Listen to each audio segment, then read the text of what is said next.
Hello. Hi, everybody. Hope everybody is doing great and everybody had a great week. Glad that we are here together for another Friday at 8 o'clock, Embroidery Happy Hour time. So, what are we going to talk about this Friday? Okay, this Friday, I decided we're going to talk about the boo boos that we make in doing embroidery. Okay, nobody's perfect. We all do it. We all mess up from time to time. Let me take my glasses off because this is an old prescription and I'm not going to be able to read your chats and stuff. So I hope everything is fine. So I hope everybody can hear and see me okay. Me and my husband were trying to check the internet and make sure everything was working all right. And I hope everything goes pretty good, but I'm going to try to keep this within the hour just in case, okay? And stuff. So, hope everybody is doing fine. But like I said, one of the things that I wanted to touch on this Friday was to talk about mistakes, okay? The 10 common mistakes that people make when doing embroidery. All right, so I'm going to start. And at the end, I'm going to give you the a little bonus is five embroidery mistakes that people do when running an embroidery business. But that's going to be at the end and stuff. So let's talk about number one, okay? One that we are all familiar with. I see this question all the time in our Facebook is, what stabilizer should I be using for my embroidery? Sometimes we just don't know. And then what happens is we have this guessing game going on, right? We don't know if we should be using cutaway. We don't know if we should be using tearaway. We don't know if we should really be using no-show mesh. Should we be putting topping on top of the embroidery design? And if so, should we be using the water-soluble topping? Should we be doing the heat away topping? Should we be adding, doing something different, like tying it down and stuff like that? That's a lot of questions. And usually what ends up happening is people don't do the research. And then what happens is they will pick a stabilizer or they'll just say, okay, I'll just use what I have. And then they try it out. And sometimes you're lucky and it works. Other times it doesn't. Okay. So knowing the type of stabilizer that you need for the project that you're doing is going to be important. Okay. Now, one of the things about embroidery is that no two projects are usually the same. Okay. A lot of times when you look at one embroidery job and the other embroidery job, this very, very different. So that's why embroidery can be very expensive and it's not something that is really easy to do. A lot of people think it is, and it's not because there's a lot of things you have to take into account, and the stabilizer is one of them. Okay. Sometimes you have different stitch counts on each design, right? You can have one design that has a low stitch count, is not very dense, and then you can have another design that's very dense and has a high stitch count. You don't stabilize those projects the same.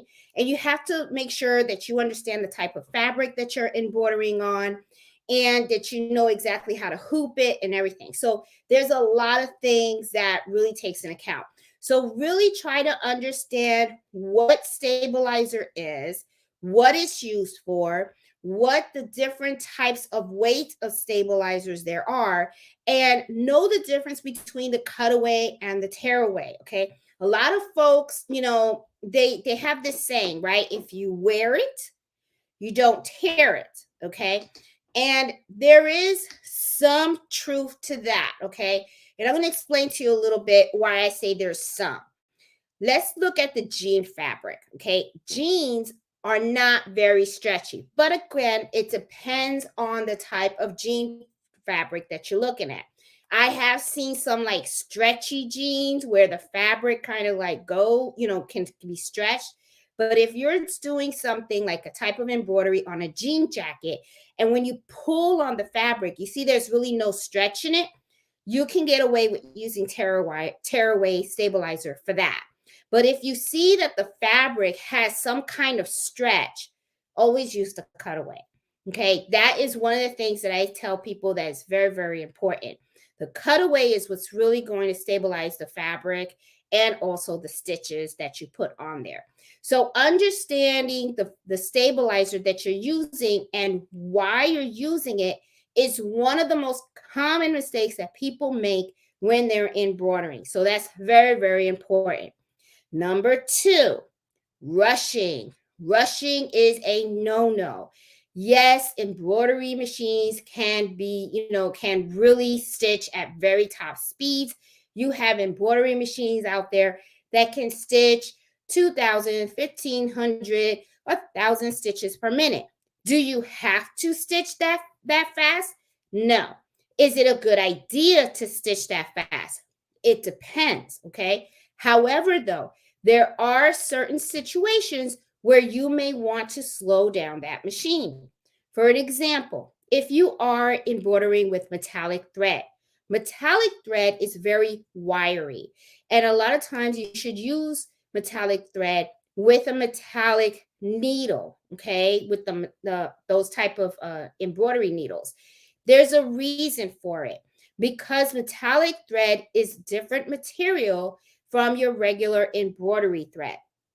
You also need to slow down that machine. Metallic thread will snap in half and it'll break if you run the embroidery thread, the embroidery machine at a very high speed. So you need to slow that down. Another reason you want to slow down your machine is if you have a design that is very, very dense, okay? You don't want the thread to fray and to, start looking sloppy. So if when you start slowing down the machine and the needle goes up and down, it's going to go down a little smoother and it's going to go down easier. Okay. So that's another reason you may want to slow down that machine. The third reason that I usually slow down my machine is when I'm embroidering small fonts. Those can be very hard to read if you don't embroider them correctly using the right needle and the right thread. So you want to slow down the machine so that way it goes down nice and smooth and your embroidery is very, very clear and crisp. Okay. That is really, really important. All right. Another reason, too, that I kind of sometimes slow down my machine is because if I see that the machine jumps a stitch, or if there's something that actually goes wrong, I can quickly shut it off. I can shut it off and it didn't go too far gone and it won't like mess up the fabric or bunch it up. Sometimes if you have bird nesting, it can really catch up the fabric. It can become very difficult for you to undo all that bird nesting and, have the fabric intact. So, there's certain situations where you want to slow down that machine. Okay. The other one, third, which is kind of like similar to what I was talking about with the first one. I was talking about stabilizer, is not using toppers. Okay. Toppers are really, really good. That is what helps give your stitches a lift from fabrics such as beach towels, blankets that are very fuzzy. You want that lift up. So there's two types of toppers that you can use. You can use a water soluble topper, or you can use one that is that disappears with heat, the heat of your iron. Okay, both of them are very, very, very good, and very highly recommended. The other thing too that a lot of people don't do is they don't use knockdown stitches. Even though you use water soluble topping and or the heat the heat topping, sometimes what happens is as time goes on, depending on what you are embroidering on, like let's say, let me give you an example. Let's say a beach towel, right? I have a beach towel. The beach towel has a whole lot of fuzz on it, and I just go ahead and I embroider on it and I use it with the topping. At first, when you first embroider it, it's going to look really great because the topping is underneath it. And then you're just going to rip off the excess that is around the stitching. However, though, water soluble is water soluble. It's going to disappear with water. So one of the things that you want to do is in those situations when you have a garment such as a beach towel, which people are going to use a lot and they're going to throw it in the washing machine, you're going to want to add knockdown stitches. Knockdown stitches is a method that is going to really make sure that the fibers of that fabric is really squished down. And then what's going to happen is on top of those knockdown stitches is where you're going to go ahead and you're going to embroider your design or your name. That is going to make sure that no matter how many washings that beach towel goes through, those stitches are going to stay intact. So really understand why you're using the toppers, how they work, how long they last, and also have a good understanding of what it is that you're embroidering and how it's going to be used in the future, because that's going to help you to determine whether you should be adding knockdown stitches to your design or not. Okay. Now, the other thing, number 4, another common mistakes that a lot of people do is they don't test out their designs. Okay. Never take for granted, and I'm serious, never take for granted that the design that you just got is going to stitch out great. Sometimes when you're buying designs, and sometimes you could buy them off of different websites or you can get them off of Etsy and stuff like that. Sometimes, you want to trust that you're getting a good quality stitch out for that design. Sometimes, you get a good stitch out, but unfortunately, there have been times you may not get a good stitch out. Okay. You could sometimes end up getting a design that when it was digitized, it was probably digitized by someone maybe that's new, or maybe they just made a mistake and the design could end up being so like bunched up where the needles just jump from the left to the right, and in different spots of the design you could end up with bird's nest, or sometimes the design is not filling in correctly because there's missing some stitches inside. Make sure you understand also when you're buying embroidery designs that you understand what you're buying. Okay. You got to understand the type of style that you're purchasing. For example, they have embroidery filled design, which means that the whole picture is all filled with nothing but stitches. Then they have another style called sketch embroidery designs. Sketch embroidery designs means that the design is, it is embroidered, but there is spacing between the stitches. Okay. So it's not like a really completely filled embroidery design. Okay.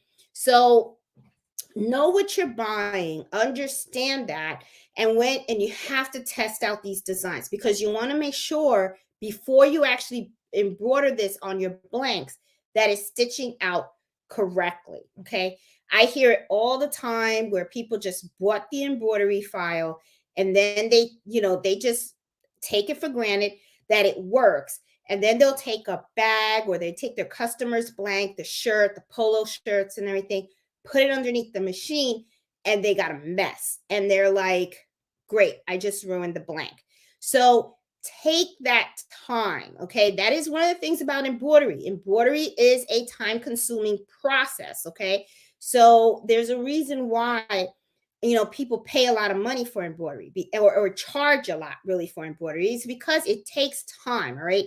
I myself test out all my designs even when I buy them. Okay. Even though they're supposed to work the way they're supposed to work, I always test them out. Always have pieces of fabric laying around, and then buy like a bulk of just plain white fabric and another bulk of just plain black fabric, and then use that to test out your designs to make sure that they stitch correctly. Okay.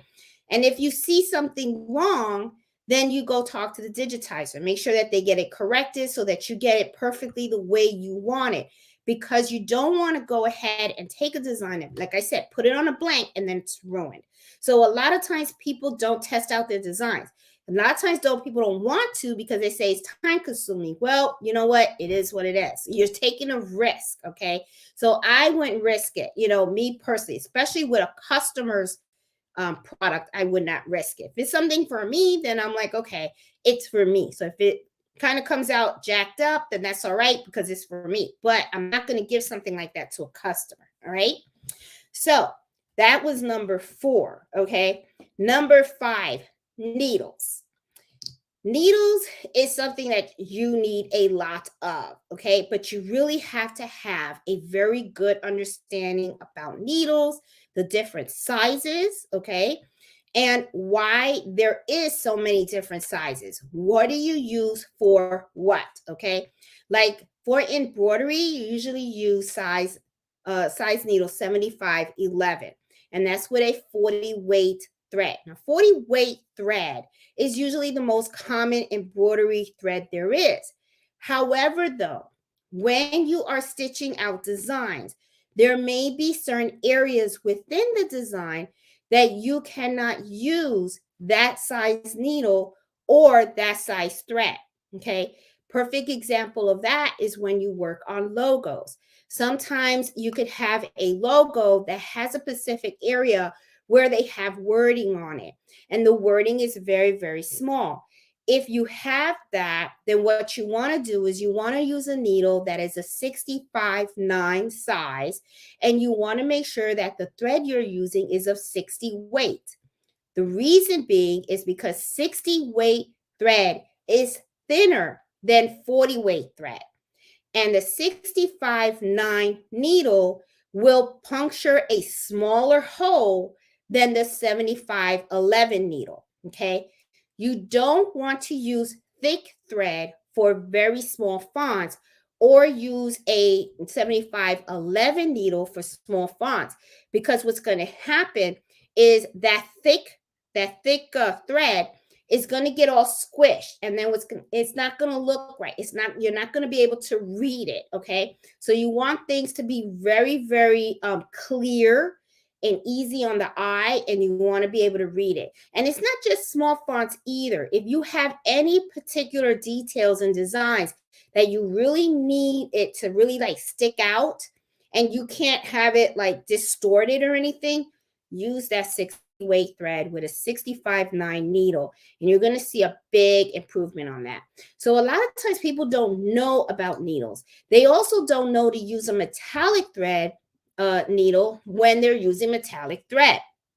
There's a reason for it. Metallic thread is of different texture than regular embroidery thread, okay? And you have the 9014 needles that I use for sewing and stuff like that. So make sure you have a good understanding of the needles that are out there, why you need them, and when to use them, because it's the most common mistake that a lot of people do. And then what ends up happening is when you embroider with the wrong needle, your design is going to start looking a little tacky. It's not going to look as crisp as it should. And that's the thing. You know you're a really, really good embroiderer when you can see that stitch out and it looks clean. Clean. You don't have anything hanging out. Nothing looks tacky. Everything looks clear. I mean, it should really look like a beautiful piece of work when you're done. Okay. But in order to achieve that, you got to have the right stabilizer. You got to have the right threads. You got to have the right needles. Okay. And you got to make sure that you're using the right methods. All right. Now, number 6, this is another issue that I see a lot of people run into: threading your machine. A lot of times people do not thread their machine correctly. When you're using a single needle, it's really important, and even a multi-needle, to thread it right. In a multi-needle machine, it has sensors. It has sensors on the top and on the bottom, and even on single needle machines too. When you don't thread your machines correctly, it throws the sensors off. And that's when you're going to get a lot of errors. You also can sometimes end up with something called bird's nest. Okay, so you got to make sure that you are threading the machine correctly. You make sure that you are putting in your bobbin thread correctly. If you're getting errors and stuff like that, I usually, and you can't like figure out what the real touch point is as to why the machine's just not cooperating with you, do yourself a favor, unthread that machine naked. Just unthread it, okay? Take all the thread out on the top and even the bobbin, okay? And then walk away for a little bit, look at the owner's manual, watch the diagrams, how they do it, and re-thread that machine top to bottom, okay? And I bet you it'll work. Somehow down the line, you some reason, at some point when you try to thread that machine or you try to put in that bobbin, it just didn't click correctly. So, threading the machine is a very common issue that I get a lot. I get a lot of people that call me, and sometimes they want a video with me because for some reason the machine keeps giving them upper error, the error message with the upper threading, or they're getting a bunch of bird nests and stuff like that. So usually what I'll do is they'll video with me, and then I will just tell them, okay, just put the phone down, let me watch you thread the machine, and I can usually catch when they're threading the machine incorrectly. And once they know where they are going wrong, they're golden. Okay, so threading your machine, really, really important. Okay. The other thing, this is number 7 that I have, using the wrong thread weight, okay, or thread type. You have to make sure that you understand the different types of thread out there, what they're commonly used for, and also understand the weights. Just like I was saying about the needles, that you have to know about your needle sizes and what needle to use when. It's the same thing with your thread. If you're going to use metallic thread, understand that metallic thread needs a slow machine. Slow down that machine, okay? Also, look at the design that you are trying to embroider and where you want to put that metallic thread. Understand that if you have a very dense design and you're going to put metallic thread to a lot of dense areas in that design, try it. See how it looks like. One thing for sure, like I said in the beginning, test your designs. See how it'll work. Sometimes a design can be so dense that if it's like re-threading in certain areas, is too tight and the thread can frizz on you, or it'll break. So you got to watch it. Okay, so just like I said, one of the most important things is you really got to understand what you're doing, why you're doing it, and what tools you're using to get that end result that you want. All right, so make sure you understand your threads, make sure you understand the weights, and make sure you understand what portions of the design you're going to actually use that type of thread in. All right. Now, number 8, and this is one that I know all you guys can be like, oh yeah, hooping. You gotta hoop right. This is one of the things that in some of the videos that you guys, if you've watched me in the past and you've watched some of my videos and stuff, this is one of the things that you probably hear me say all the time. If you're not going to take your time hooping, then you might as well just forget the whole project altogether. Okay. You might as well just pack it up, go home. Try to do it in a day that you're in the mood. All right. Because that is really the first step. You got to make sure that you are hooping right. And hooping is not easy. Okay. There's a reason why some folks out there actually charge a hooping fee. Now, they probably don't charge a hooping fee for everything they embroider. But for those items that are very difficult to hoop, bet you they put that hooping fee in there because they know that it's going to take some time in order to get that garment in that hoop correct. And they know that they have to measure. They're probably going to have to rehoop it maybe like 4 or 5 times. And it's just really difficult, right? Like for instance, you could like towels, if you're going to actually hoop it, towels can be kind of hard. And also the tools that you have. If you have a hooping station, then you're probably in a very good place because hooping stations actually make things a lot easier. What they do is they kind of hold the bottom of the hoop for you so that you can place the garment in place. And then you can just take the top of the hoop and snap it in. If you don't have a hooping station, most likely you're probably using a table. And what's going to happen is that bottom side of the hoop is going to slide a little bit around the table. So it's going to be a little more difficult. Now, I'm not saying it's not doable, because it is, because hey, I didn't have a hooping station all the time. Okay. So I had to learn how to actually hoop my items. But know that you have to take your time, and that is not a process that can be rushed by any means. Also, there are different types of ways to hoop an item. You don't want to take everything and hoop it the same way. Certain fabrics you don't want to hoop. For instance, let's say you want to embroider some leather. You don't want to hoop that leather. You want to float it. You want to use a method that's called floating. The reason being is because there's something called hoop burn. Hoop burn, hoop burn, okay, is when a fabric is inside the hoop, and then when you take it out, the fabric has the marking of the hoop around it, and then you can't get it off. So know that not everything should be hooped. Now, if you have like a tea towel, you could probably hoop that. Cotton, you can probably hoop that. But if you have something like vinyl, I would not hoop. Leather, I would definitely not hoop. Velvet, absolutely, I would not hoop that.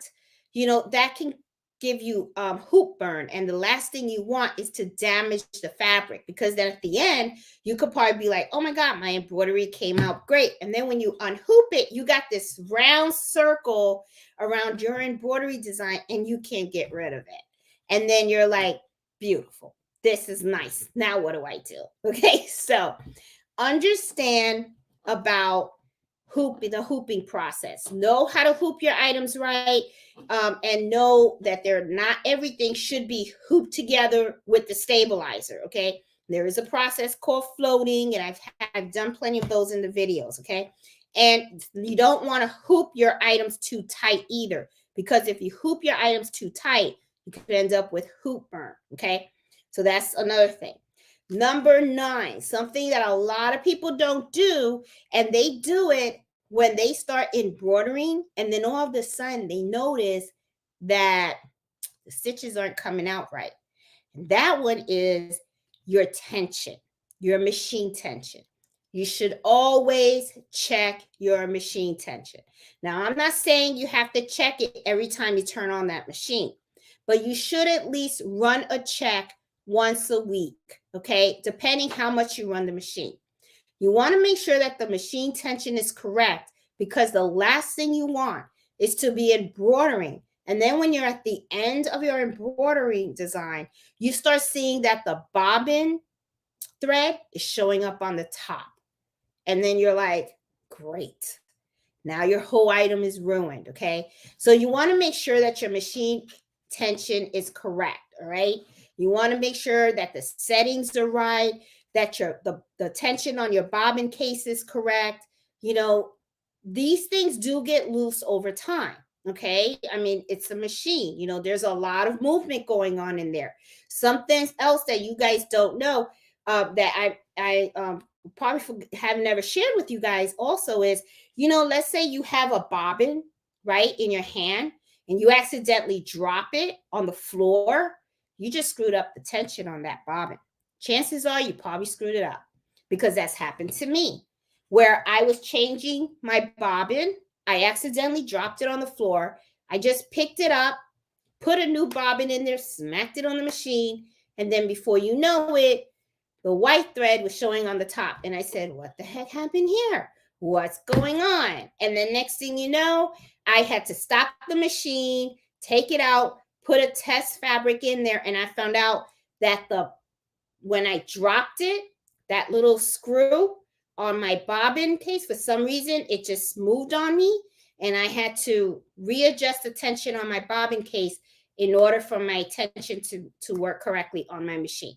So check your tension on your machine. Try to do it like maybe a week, or maybe, and if you don't have to do it once a week, I don't know, maybe twice a week or something like that. But don't forget about checking it. That's really the bottom line. You want to make sure that you always check your tension on your machine, because you want your embroidery designs to really come out nice. And the last thing you want to do is be in the middle of a design and all of a sudden now it's all like screwed up. So you don't want to do that, okay?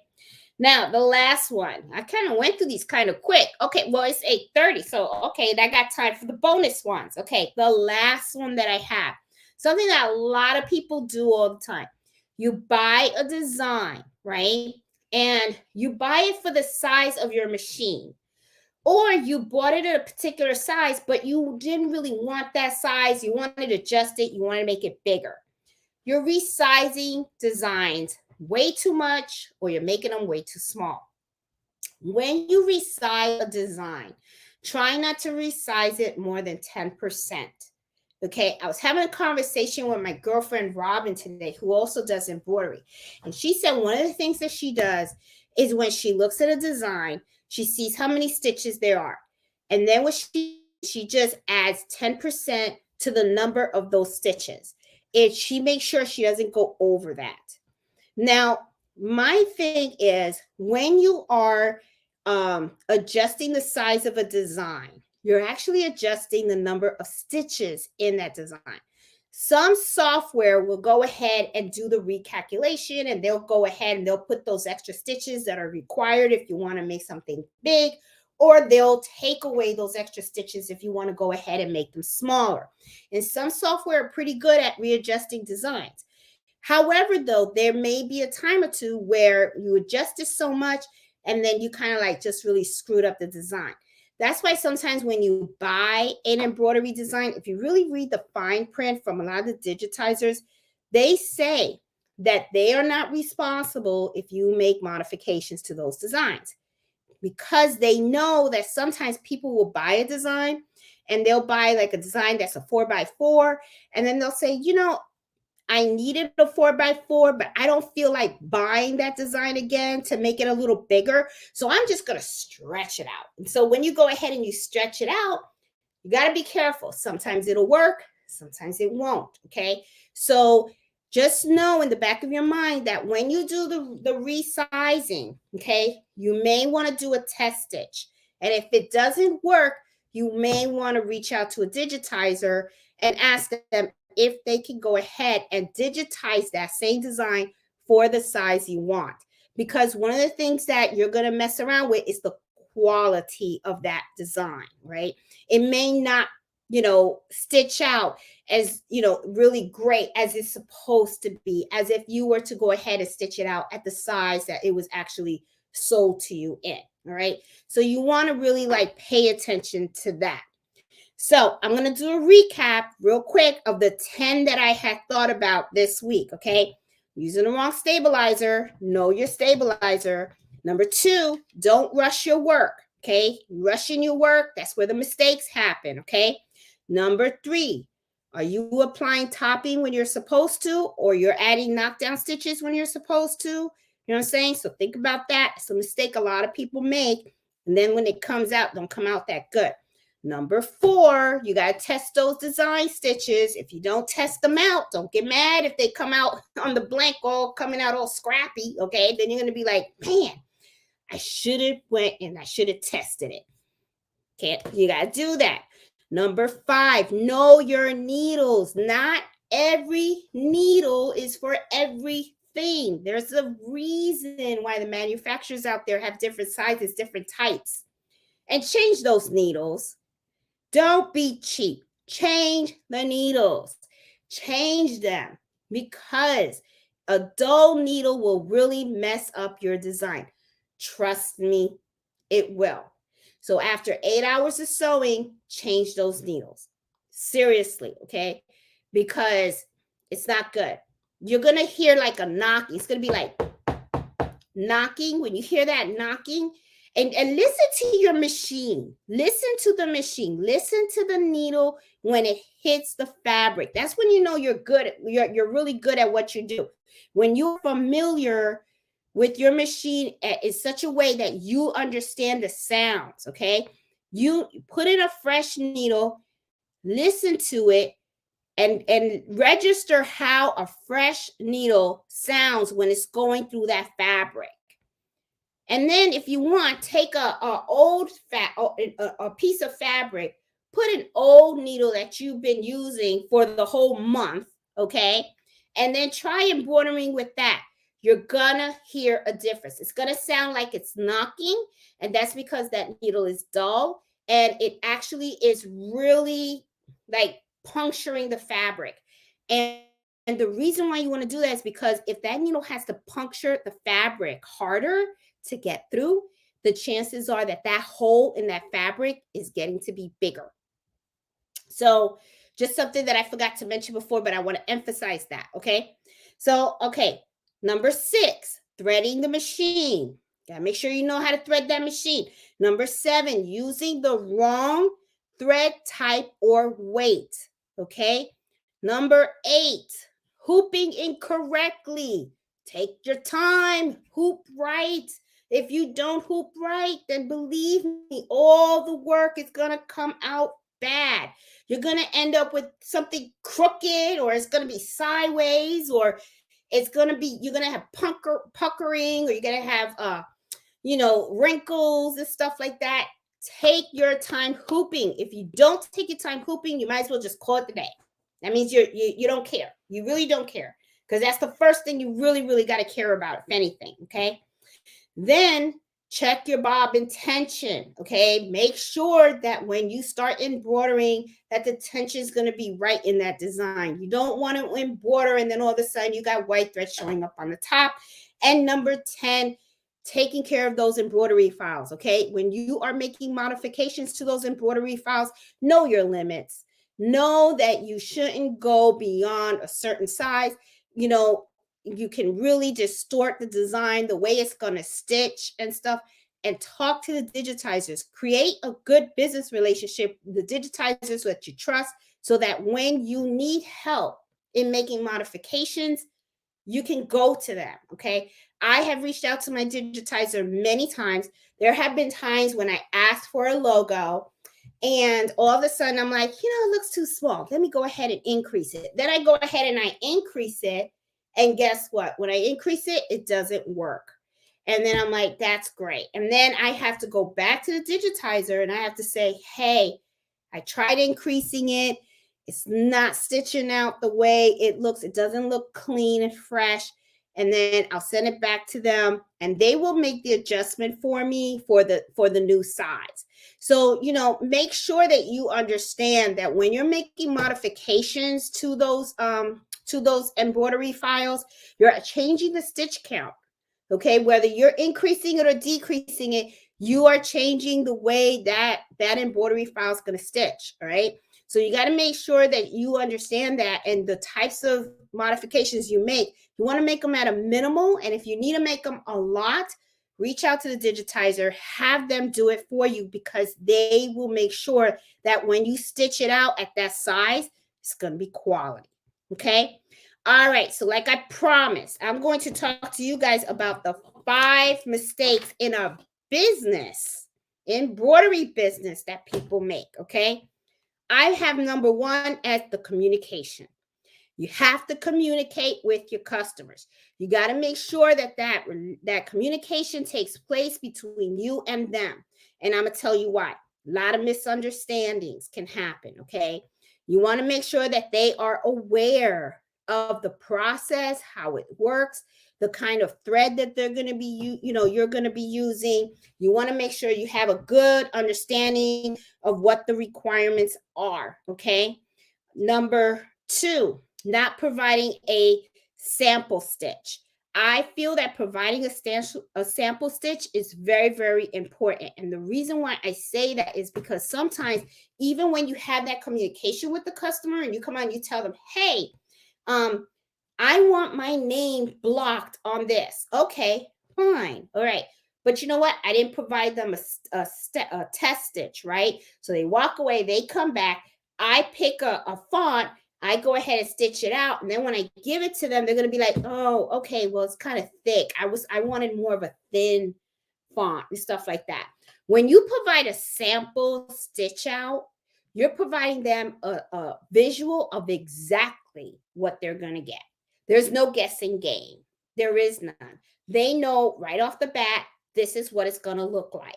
And if they don't like that sample stitch, that's the opportunity for them to speak out and tell you and say, that's not the font that I want. I don't like that color thread.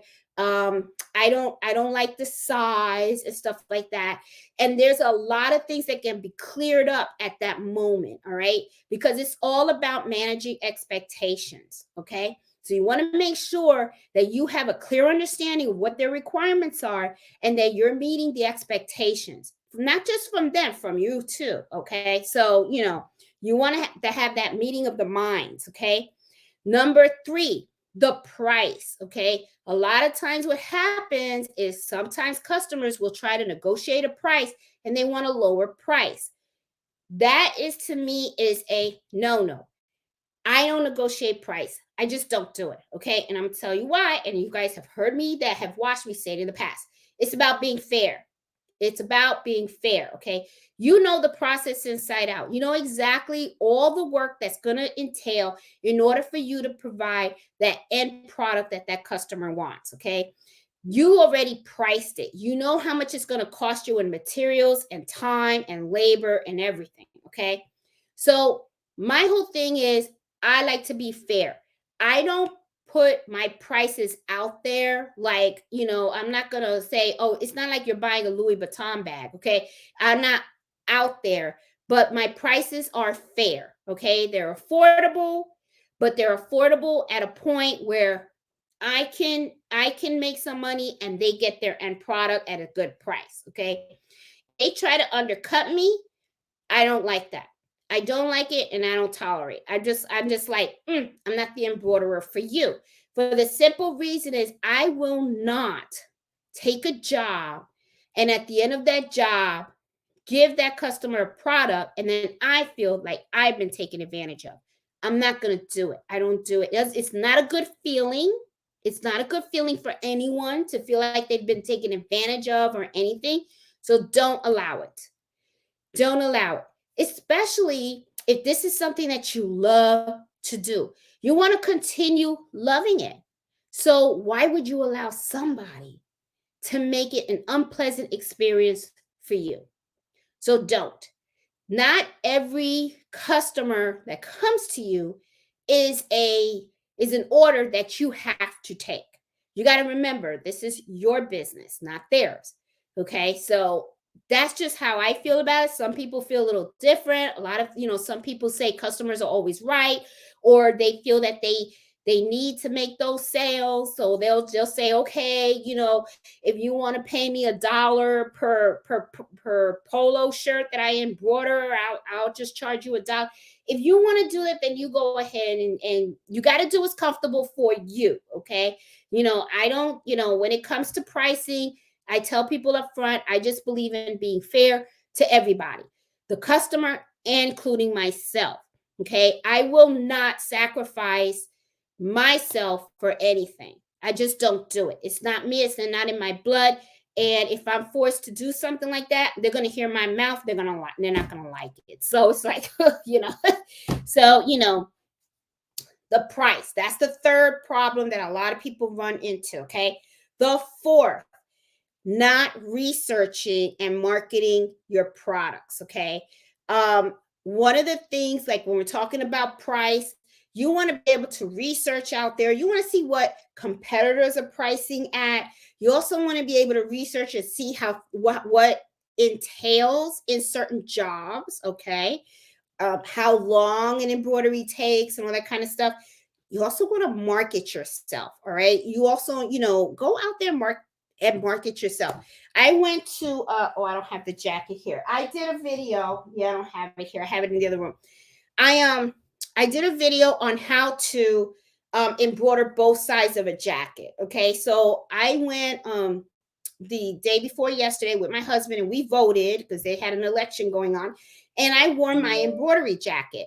When I wore my embroidery jacket, people asked me, they were like, oh, is that your company? And I'm like, yeah, I'm the shop owner.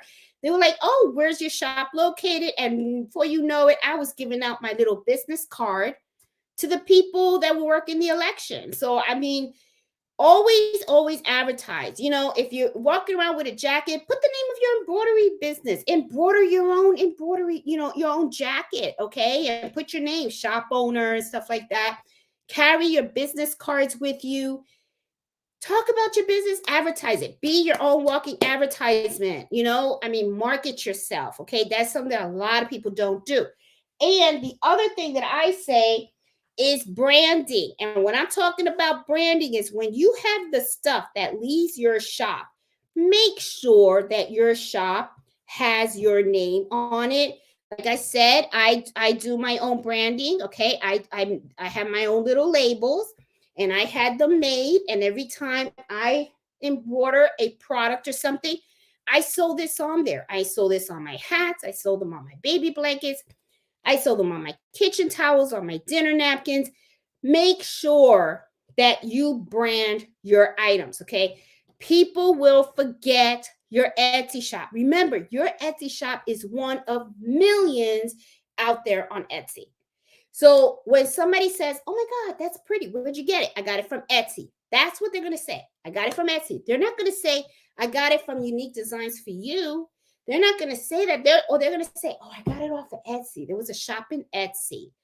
But if you have this on the dinner napkin, right? They're going to be like, "Oh my God, this is a nice dinner napkin." And then they're going to look at the label. They're going to say, "Oh, look, it's from an Etsy shop. That's the name of the shop." There you go. There you go. Next thing you know, they'll be like, "Where'd you get that from?" "Oh, that's the name of the shop." "Okay, let me take a picture of it." And next thing you know, boop, you got a sale. Just saying. So that's the fifth one that a lot of people don't do. So it's something that is really, really, really important and stuff like that. So, it's common mistakes that people make. You just really have to, think about it. And, one of the things that I always say is when you have your own business, this is your business. Okay. You do this because you love it. Now, for me and it's like it started as a little hobby, right? Because Carlito was going to college and Fred has his, does a little smoking cigars and all that kind of stuff and everything. So I was getting a little bored. Okay, I'll admit it. Okay, so it was like an empty nester, being bored and stuff. I didn't have nobody to bother. It got to the point where I was calling my friends that weren't taking my phone calls anymore because I was calling them so much. So I bought a sewing machine, loved it and everything. And then now it's like, oh, now I'm so busy. It's like my friends are like, "We can't find you." Well, they know that I'm here, but they can't get me out of here.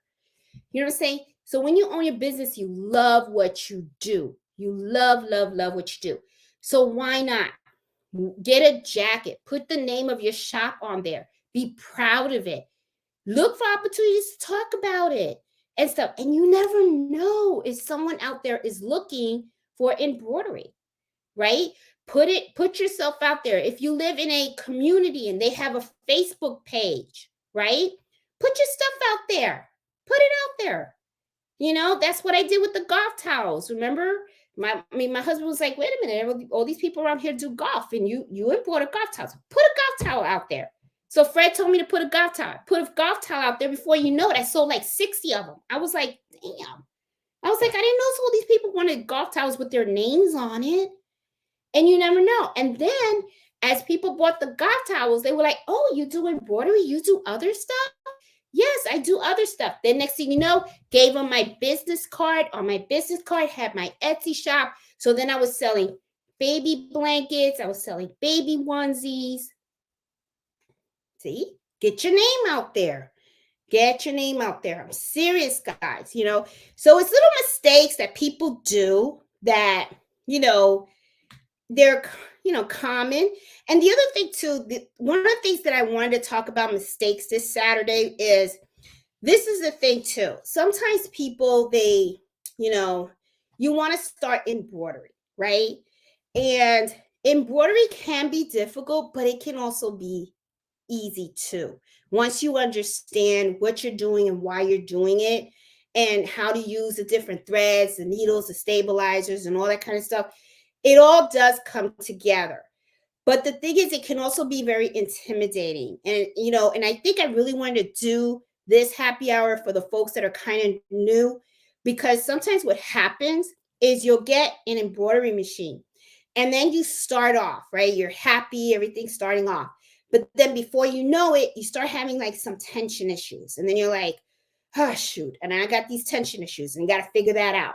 And then sometimes you're not threading your machine right. And then you got to figure that out. Or sometimes you're hooping and then you finish it and then you take it off the hoop, you lift up the shirt, and then you find out that your embroidery design is crooked, right? So then what happens is then you go to Facebook or you go to YouTube and stuff like that, and then you see these people and they're embroidering and everything looks so perfect, right? And it can kind of be a downer because then you start thinking to yourself, shoot, am I the only one that screw up like this? Well, no. Okay, you're not the only one that screws up. I still screw up. I've been embroidering for quite some time now, and I have friends that have been sewing and embroidering for years. They make mistakes too. And my good friend Liliana, who's been in has her own embroidery business for over 25 years. And still, I mean, when I talk to her, she still gets orders and she's like, oh, great, look, I messed this one up. It happens. It happens. It's life. No one's perfect. If anybody tells you they're perfect, I'm here to tell you they're full of it. Nobody's perfect. Everybody gets a needle break once in a while. Everybody's thread sometimes shreds once in a while. There have been moments when I hooped an item completely, and I don't know how. I guess maybe I'm getting old. I don't know. Forgot to put the stabilizer in the thing. And I embroidered the whole thing. And then when I take it out, and I take it out of the hoop and I turn it around, there's no stabilizer. So I'm like, great. And of course, I'm not going to sell that because what's going to happen is the moment that somebody takes that and throws it in the wash, that puts it in the dryer, that embroidery design on that fabric is going to crunch up like a ball, right? And then I'm going to end up with a bad review because remember, the whole reason for the stabilizer is to keep the integrity of the stitches in place, okay? To help the fabric and the stitches stay stable. So, you got to be, you got to know what to use when and everything. Everything's going to come in time. Nobody's perfect. We all learn from the mistake. So when you do make a mistake, don't look at it as a bad thing. Look at it as an opportunity for you to understand what happened and why. Now you know when you use the tearaway stabilizer, when you should have used the cutaway, now you know why. Okay. Now you understand what stabilizer to use when. Now you understand what size needle to use when. Now you understand the difference between a 40 weight thread and a 60 weight thread, okay? And when to use these things. That's important. And sometimes the best lessons you learn are through the mistakes. So don't be afraid of making them and don't feel like, oh, shoot, I'm making all these mistakes. I'm not good enough. No, that doesn't mean that you're not good enough. It just means that you just got to keep practicing. And before you know it, your skill is going to get built up. And then you're going to end up just as good as everybody else. Okay. Or even better. Okay. Then maybe you'll have a YouTube channel too, teaching me and everybody else how to do it. So don't ever get discouraged thinking that you can't do this. You can do this. You're going to make mistakes. It's a natural thing. That's what happens. Just keep going. And what's important is don't give up. That is what's important, that you never, ever, ever give up. If it's something that you truly love and you're passionate about, do your thing. Just do it. Just do it. Don't worry about it. Everything's going to come in time, okay? And stuff.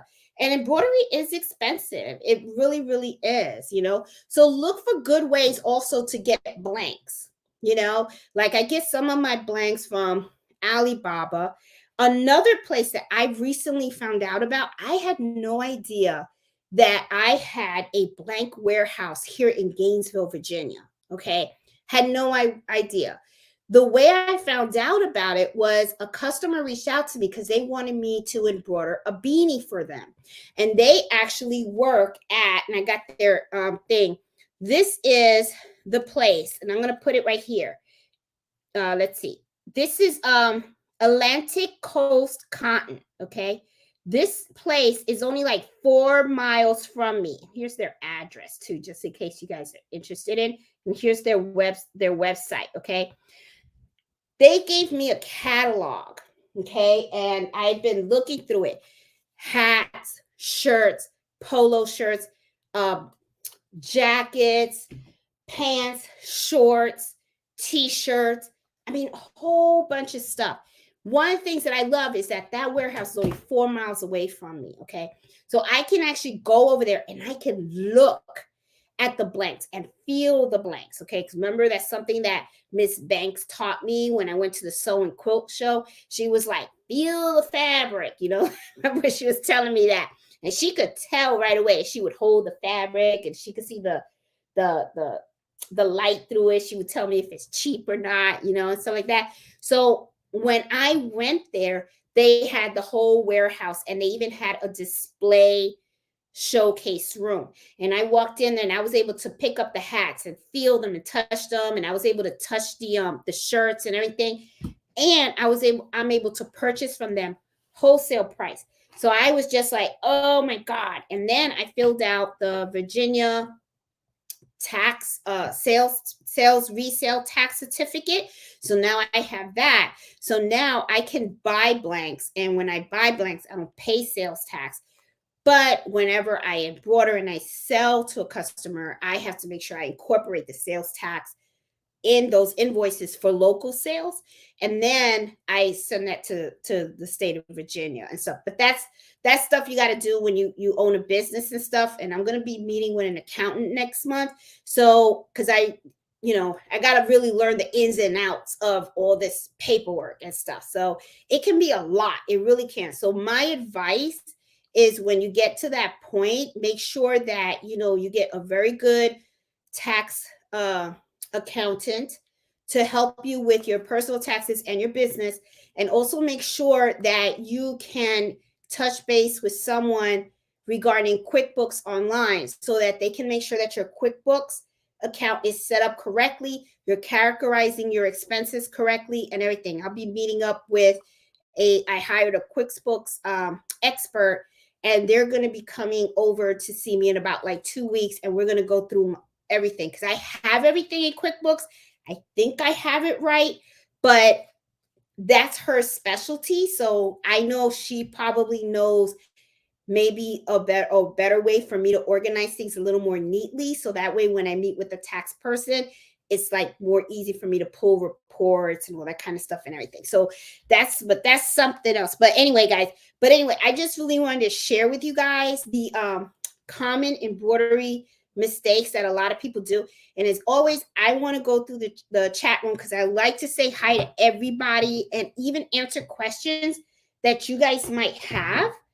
Because I always like to oh, let me see. I don't have that. Do I have this mouse working? I think I do. Hold on. Let me see if the mouse connected. Okay, I guess not. All right, that's fine.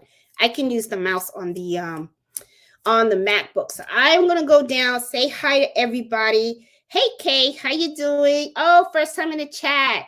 Welcome. And I'm glad you're learning. Hey Marlene, how you doing?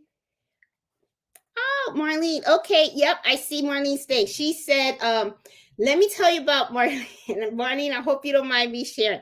She reached out to me, and this is nothing. See, common mistakes. Okay. She was embroidering a hat. Now, you got to remember, when you're embroidering on a baseball hat, you have a hat hoop size.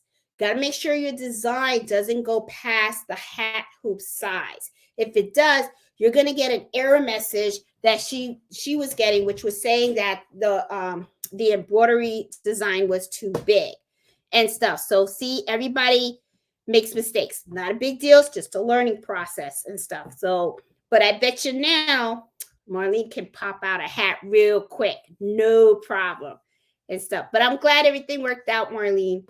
Hey, Jenny. Hey, Robin. How are you? Hey, Iris. How you doing? I'm glad you could be here. Hey, Judy. Let's see. Um, hey, Renee. How are you? Let's see. Hey, Miss Max. How you doing? Hey, Susan. Let's see. Hey, Eartha. I see Eartha. I see Susan. I see Small Fry. Hey, Trisha. How you doing? Hey, Norma. Hey, Margie. I see Wendy. J Love. Hey, Miss Lady D. Hey, Faith. How are you? Let's see. Hey, Kelsey. Leslie. Hey, So Love. Lady Fair. I see Marsha. Hey, Miss Max, great topic. I'm going crazy with the stabilizer. I read before I used the stabilizer on my last project and it still turned out puckered. Miss Max, one other thing, a little trick too, when it comes to getting rid of puckering, try starch. Take some starch and spray the starch on the fabric to make sure that the fabric is a little stiff. That way it could give it a little more stabilization, okay? And also try to double up on this on the stabilizer as well. Sometimes that helps also, okay? So just a little tip, because that's usually what I do. Hey, Deborah, how you doing? Hey, Sassy. Oh, just finished cleaning up the kitchen after supper. Hey, Shirley. How you doing? Hey, Alyssa. I see Linda. I'm sorry, Sassy. Hey, Jales de Lama Cosas. Hey. My Spanish is getting rusty. If my mom was to be here, boy, she would hit me with the chancleta. There goes the slipper on my head and stuff. Hey, Irma. How you doing? Hey, Jackie. Also gotten into the habit of stitching a design before I do it final. Yes, test those stitches. Because that's the worst thing in the world is like when you you got the design and then you didn't test it and then you start embroidering and on the blank, especially a blank of a customer, and then you screw up and you're like, great. That's bad. Hey, Lena, how you doing? Hey, Nancy, how you doing? Let's see. I see Jackie, Angela. Yes, and Nancy will have her live tomorrow. For those of you guys that don't know, Gifts HQ is my sister Nancy, and she does her lives every Saturday at Craft the Noon, she calls it. So, and it's a lot of fun and stuff. I'm always there. So, hey, Nevelyn. I see Sylvia. The whole gang is here. Oh my God. Hey, Alma, how are you? Hi, Walk by Faith. Okay, Marsha has a question. Do you use the needle threader on your 10 needle machine with a 65-9 needle? Yes, I do. However, though, Marsha, just so that you know, Justin is the gentleman that usually comes and he does all the maintenance on my machine. Now, on my 10 needle machine, one of the things I was having issues with was the needle threader at that time. And one of the things that he told me was, don't use the needle threader if you're not using a 75-11 size needle, because sometimes what happens is the eye of the needle is a different size. And sometimes the needle threader won't go through. So, have I been listening to Justin?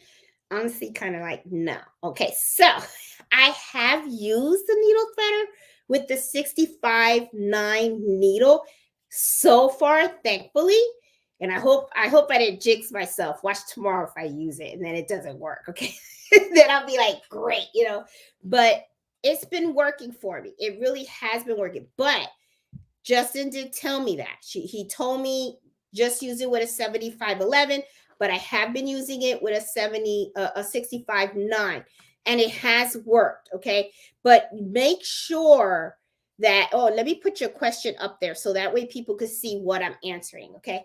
But make sure, Marsha, that when you are, using a 65-9 needle, okay, well, you got to be sure for any needle, make sure you install it correctly, that you're putting it all the way up there and you're tightening it up, okay?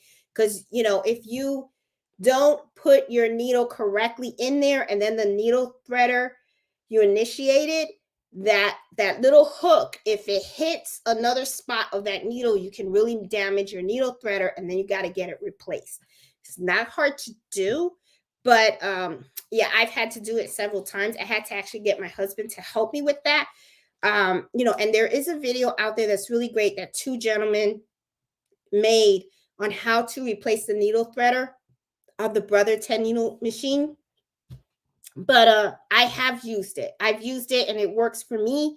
But Justin did tell me don't do it. But you know, if it breaks, then I'll just tell Justin, all right, fine, you were right. I shouldn't have to use it. Okay. I should have just hand threaded it. Okay, but it's been working, so I've been doing okay. All right. So okay. So oh, and then here's another question. If there's a logo with 4 colors and the 4th color represents the font letters, do you recommend using the Brother 6 needle to choose? Example, yes. Okay. Let me show you something. All right, hold on, guys. I'm going to show you something. I was showing this to my girlfriend today. This is going to help you. I'm going to explain this to you. This is exactly what you're asking about. Hold on. Give me 1 minute. All right.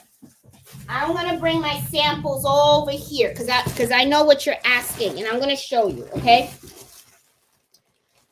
Now, you're saying if you have a logo that has a whole bunch of colors, and I'm sure you're probably talking about something like this, okay? Now let's I'm going to take down your comment just so that you guys can really take a look at the logo.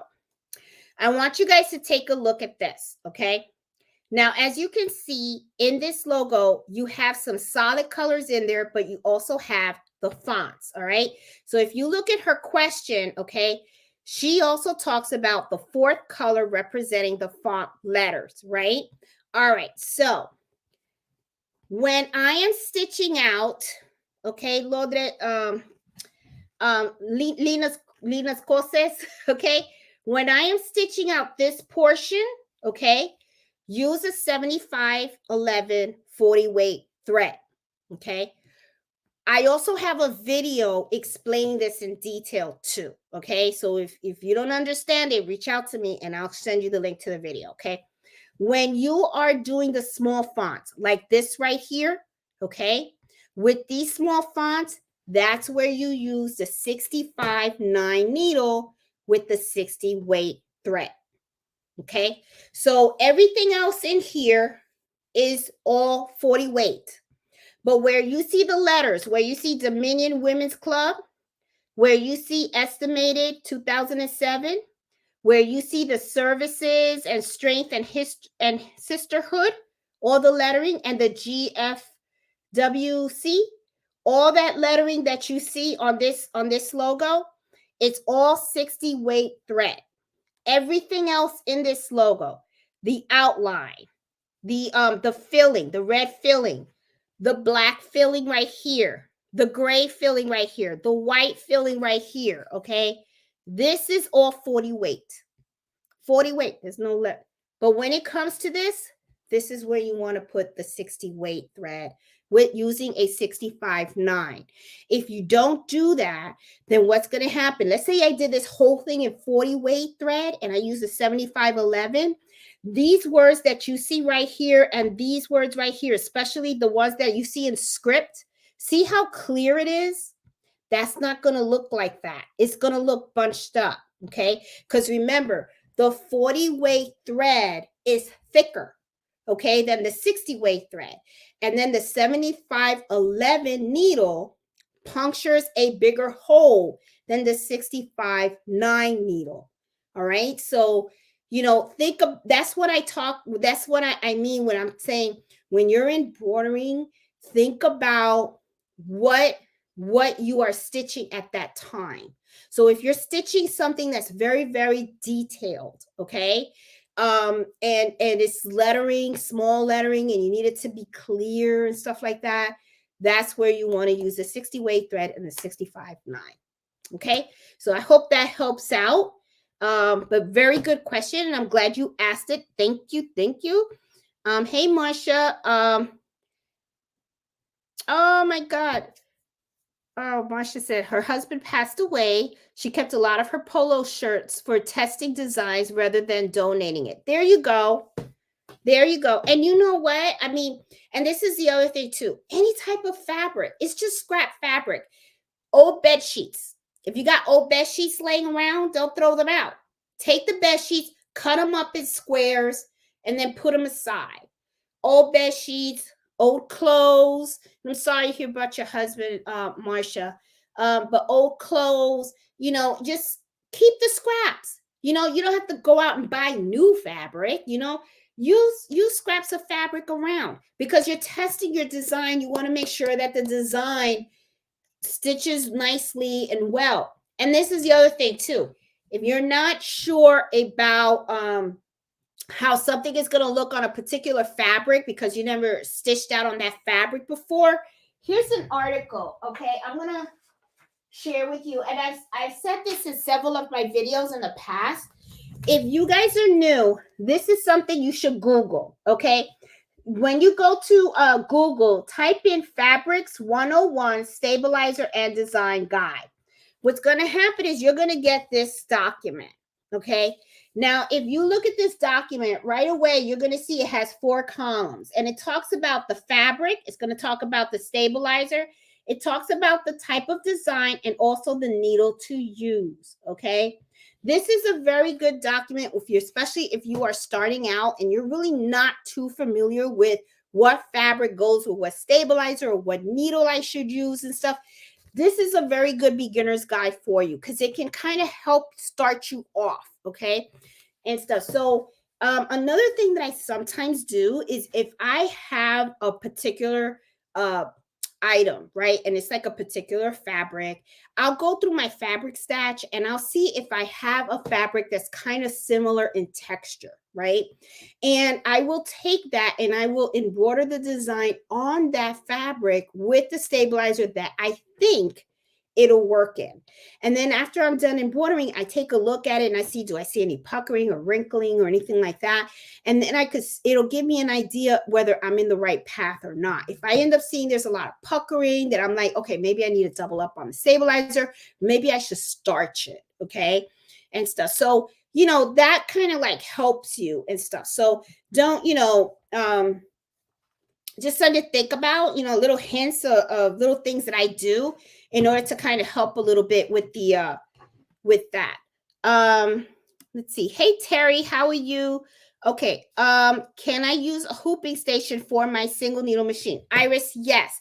I do have I have 2 hooping stations here. I was just showing it to my girlfriend Robin when she came to visit me today. I have 2 hooping stations. I have one that's called, this is the Hoop Master. Oh geez, I forgot what the other one's called. It's have a brain fart. Okay, so it's another hoopy station. I will tell you this. If you look on my channel, you're gonna see, Iris, if you search for in-depth hooping station review, that is where I do the review of the hooping station for single needle machines. And I will tell you, it's worth every penny. Okay. Everybody's watched that video and has actually purchased that hooping station has been very, very happy with it. What I like about that hooping station is it actually, it's how you can place your hoop where you want it, and it holds that bottom hoop. You can hoop in your stabilizer. If you watch the video, I show you step by step how to use that hooping station. And I used it to embroider a baby onesie, an adult shirt, and a children's shirt. So you can see how it actually works. And what I love about it is you will hoop perfectly every time with that hooping station. It is on the pricey end. I think it costs about like $300 for that station, but it's very good quality. It is not, you're not getting like, it's heavy plastic, very, very stable. It's very good magnetic, clips that holds the stabilizer. it's not cheap in any way. I mean, you are getting your money's worth. I mean, that hooping station will probably outlive you, your kids, and a lot of people. Okay. I mean, it's an excellent product. I really love the material that they use to make it. It's very sturdy. So I recommend taking a look, Iris, at that video, because you're gonna notice that that is a really good station and stuff. Let me see. Hey Cindy, how are you? Um, oh yeah, that's a great idea. Nancy says you can make a quilt using pieces of fabrics of their shirts as a memory blanket. That is something that a lot of people do. And they've even sometimes do a memory bear too. I've seen those as well. Um, hey Luna Designs, how are you? Hey Alma. Um, yes, Eartha. I guess Eartha saw the hooping station. Hey King Solver, how you doing? What is a hooping station? Okay, well, a hooping station is something that, you know what? I'm gonna go grab it real quick. Just give me 1 minute. It's right in the other room. I'm coming right back. Okay, I'll be right back. Let me show it to you.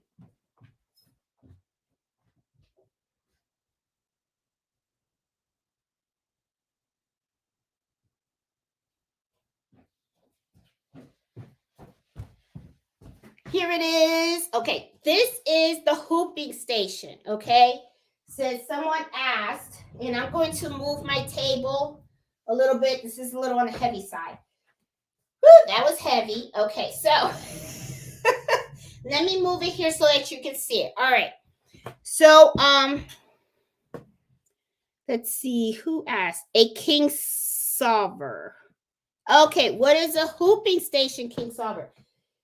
This is the hooping station, and what this does is it holds the bottom of the hoop, and you can put the stabilizer in there so that way when you place the top of the hoop, the bottom of the hoop doesn't slide.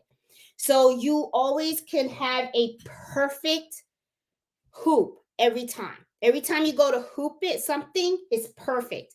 It's right in place. So like let's say you get an order for 10 shirts and everybody wants the shirt to be embroidered in the same spot, right? Left side chest. So you have this, you line it up, you put the shirt in, and every time you go to hoop it, it's going to be hooped in the exact same place. You're not going to have to wing it or anything like that. So what's going to happen is all 10 shirts will have the logo in the exact same place.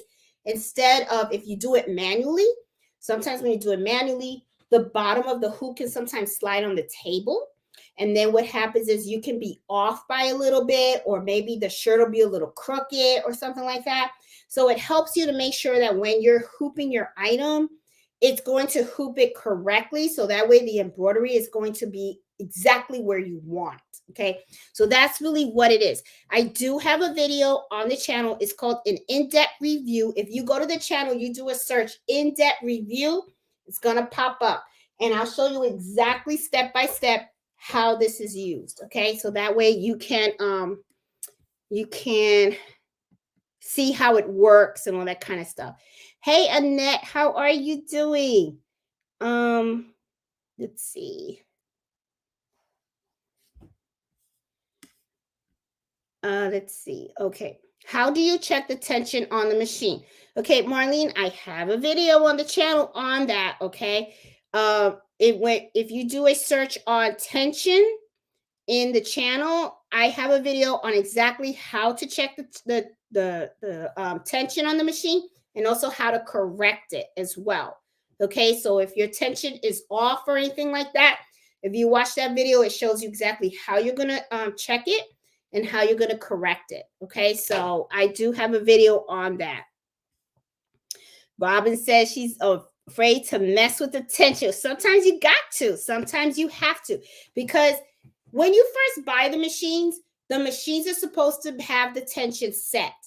However, though, as you start using the machine, Just like when I talked about how I had my bobbin and I accidentally dropped it, so it kind of like, messed the screw a little bit, so my tension was off. Things happen. Things can happen with the machine. You can drop your bobbin, or something can just get off a line, and you have to learn how to deal with that. You'll know when your tension is off. It's when you start embroidering and you see that the bobbin thread shows up on the top. That's when you're like, okay, now I got to work on the tension and stuff. It's not that hard. A lot of people do sometimes have problems setting it. You just have to have patience, and you have to kind of understand how to tighten and loosen. You got to understand that there's two ways to set the tension. You can set it on your machine, and you have to set it on your bobbin case. Okay, so you got to find that right balance. And sometimes it can take a little while, but it can happen. You can do it. I do have the video on it, and it can, it after a while, like now, I'm at a point where, like, when my machines are off tension, I'm like, oh, okay, I can tell right away, too tight, too loose. And I'll just take the bobbin case out, and I'll know whether I have to turn the knobs on the top, or I have to actually turn the knob on the screw on the case. So it's like after a while, believe me, it all starts to come natural, and then you're like, okay, I know how to fix that, and you just like fix it real quick.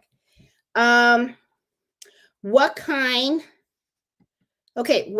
of hoop do you use with the single needle machine with the hooping station? Okay, now when it comes to this, you have to use the hoop that comes with the actual machine. Okay, you can't use, you can use the magnetic hoop, but what I use is the plastic hoop, which is this one, my 5x7. Okay, I use this one. Now, you can use the magnetic hoop. You really can if you want to, because what it is this portion right here is what snaps to the hoop. Okay, see, it's these two, it has these little two things right here, and this snaps. And the magnetic hoop has that too. So, I just take that, put that there, and then I put that in here, and it kind of stays in place. There you go. See, and then I have that here. Oh, I got the front. But see, this is the bottom, and it's in there. I just got to move these. But it's in the way. There you go. Let me put this in here. It's not hooped. Hold on. There you go. Got it hooped. See, and it's in there. It's not going to move or anything. And then I just put this on the side. And it's just really to hold the stabilizer if I want, take the piece of paper. This opens. These are little flaps. And then I put the stabilizer in there, close it, and then put the shirt, take this, and then boop, put that in, tighten it, and then take it out. It's easy. I show it all how to do that and stuff. But I use the plastic for this. You can use the magnetic ones if you want to, but I just prefer to use the plastic because sometimes, I kind of float, if it's just, I don't know. I just find it easier to do that, the plastic, than to do the magnetic, because the magnetic, I feel like it'll slide a little bit. But when I'm using this, I always use the plastic one. I always feel that I get a better, I don't want it to shift at all. So with that, it won't shift and stuff. Let's see. Hey, Jenny, how are you? Let's see. I'm getting a lot of things. I hope you guys can hear and see me. I think you can. I don't see anybody going crazy like, we can't see you. Let me see. Is the one? Yes. Okay. Eartha, yes. Eartha is correct. This is made by the same company. Okay. This is actually called, what is this called? Okay, it's Hoopmaster Home Edition for the single needle machine. It's called Hoopmaster Home Edition. And then this one's called Hoopmaster. All right. So the Hoop Master is for the multi-needle machines. The Home Edition is for the single needle machines. If when you the best way to order this one, honestly, is to give them a call. Okay. Now, they did reach out to me. They gave me a code so that way you guys don't have to pay for the shipping. Okay. I don't get any commission or anything like that. But the thing is, I didn't care about the commission. I just wanted you guys to like not have to pay for the shipping because the shipping can cost a lot of money because these are very heavy. Okay. So the lady said, okay, they use your code, which is all the information is in the description of all my videos. You call them up directly. But one of the things, if you want to get this, okay, which is for the single needle machine, make sure you let them know the type of embroidery machine you are using because that will determine the brackets that you get. This will be the same. What will be different is the bracket, okay? Because the bracket is what helps you to hoop to hold this plastic in, okay? So if you have a Viking machine, make sure you let them know the embroidery, the manufacturer of the machine and the model, okay? Because that will help them determine the type of hoops that you use for that machine, and they will then know what brackets to send you. Okay. All right. So that's very, very important. That's the thing that I tell people because I think it was Janice. Janice asked for one. They sent her the wrong brackets, but they fixed it. They're really, really, it's a really nice company. I will tell you. They're very, very, very nice. Um, you know, they yeah, I really do like them and they really stand by their product. I really do like them and stuff. Really, really nice. I did talk with the owner.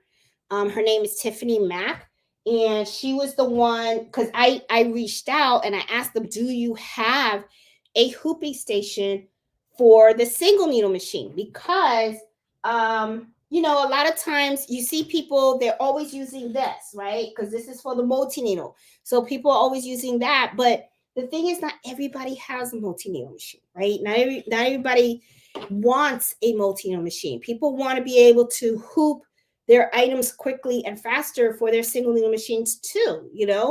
And she was like, yeah, we have that. And I didn't know that. And then she was like, and then she directed me to that. And then she said, I'll send it to you. And then she did. And I tried it out and I loved it so much. And I told her I want to do a video on it. So I did the video on it and stuff. And then she said, okay, let me give you a code. That way people don't have to pay for the shipping. And I'm like, oh, that would be great. Fantastic. So it worked out, so it was awesome. So yeah, I really do like that. The only thing, like I said, it is a little bit on the pricey end, but the quality is good. I mean, it's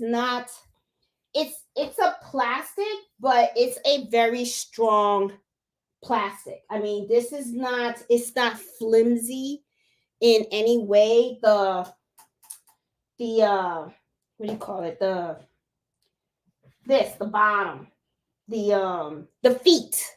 I'm gonna call it the feet. The feet are steel. The feet are steel. The screws are very good. I mean, the brackets are very well made, very good quality material. I'm very happy with it. Really, really happy with it. So that's why I was like, oh, let me share it with you guys because this is something that will definitely help you guys, especially if you have a single needle machine. And like I said, not a lot of people want to get a big machine. People love small machines, and even though small machines are pricey too, don't let that fool you, okay? If you ever go into a sewing shop and you take a look at that luminaire, you're gonna be paying just as much for that luminaire as you are for a multi-needle machine. I mean, those flatbed machines can cost you a pretty penny. So don't ever think that a flatbed machine is not great. So yeah. So anyway, let's see. Hey Jackie. She has a number. Oh yeah, I got a lot of mighty hoops. You're right, Jackie. I do. I have a lot of them. You know, let's see. Yeah, but King Solver, seriously, look at that video.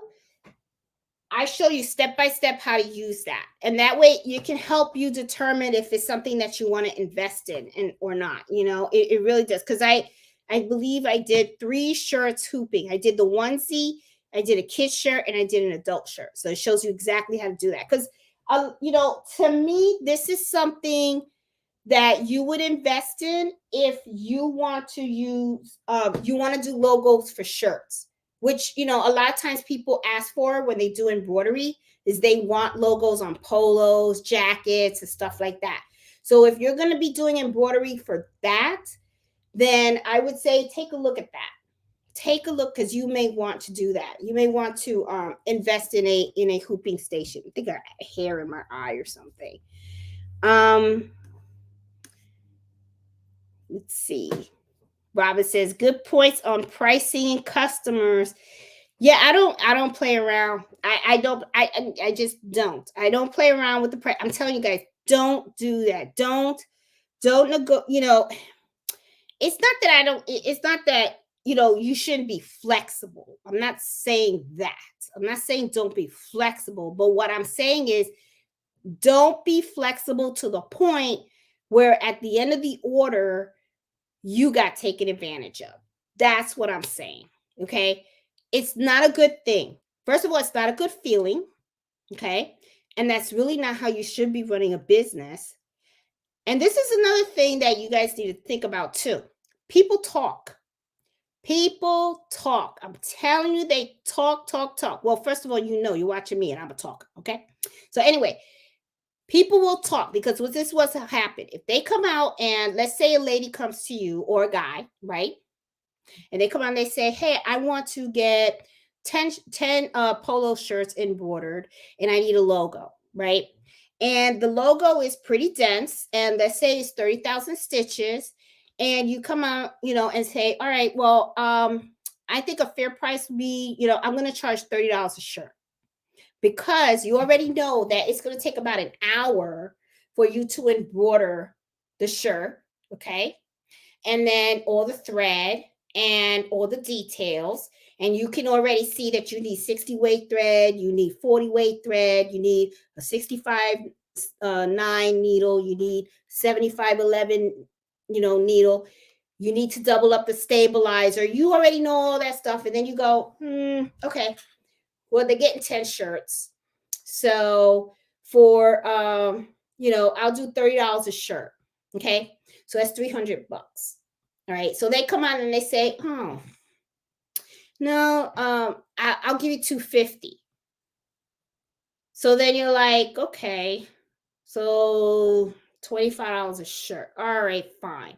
So you go ahead and you do it, right? So you do it. Well, first of all, this is going to happen. You're going to feel like crap, because for a fact that it takes a very long time to stitch out that shirt, and you're doing it for $25. Okay. And that means it's like for me, I would be like, okay, I got 2 multi-needle machines, so I can have 2 shirts running at the same time. So for that hour, I made $50. Okay. But if you only got 1 machine, and let's say you got a single needle machine, and a single needle machine, you got to change the thread. You got color changes. And then for the small fonts, you don't just have to change the color. If you change the color, you're changing the spool of the thread. So, okay, you'll grab the 60 weight thread. But guess what? When you have to do the 60 weight thread, you have to actually go in there and you got to change your needle. That takes time, right? So you said you got, okay, so you agreed to $250. Well, guess what? That customer is going to be wearing that shirt. And somebody's going to come. They're going to go, oh, my God, that's a nice shirt. Who made that shirt? And they're going to say, oh, got it from Jeanette. Well, how much did it cost? Because, people are always going to ask the price. So what they're going to say, oh, well, I got it from Jeanette. But you know what? She wanted to charge me $30. But, go to her. She's really, really good. But the thing is, when she gives you the price, negotiate with her. You could talk her down. That's what's going to happen. Trust me, people talk. So don't be shocked the moment you come out and you say, okay, I'll do it cheaper. Okay, I'll do it cheaper. And then the next person that knocks on your door especially if they come out and they say, oh, I was recommended by this person. And then you come out and say, oh, okay, that's going to be $20. Oh, okay. Do you mind doing it for 15? Don't be shocked if that happens, because that means now the word is out. The word is out that you negotiate your prices. Okay? You negotiate your prices so they can talk you down. People talk. So that's why I said, when it comes to that kind of stuff, be firm. Be firm. It's okay if they still say, oh, that's too much and they want to work. Let them walk away. Let them walk away. Let them find another sucker. That doesn't mean you got to be the sucker. Let them find somebody else then, okay? I told you, I had a lady that she wanted 100 shirts. And I told her, $1,500. It's 100 shirts. I knew what she was asking. And she goes, oh, well, I know somebody that'll do it for 900. You know what I told her? Good for you. Go. Because you know what? I don't want you as a customer, because that means that you're not about being fair, okay? You just looking out for you, and you don't care who you hurt.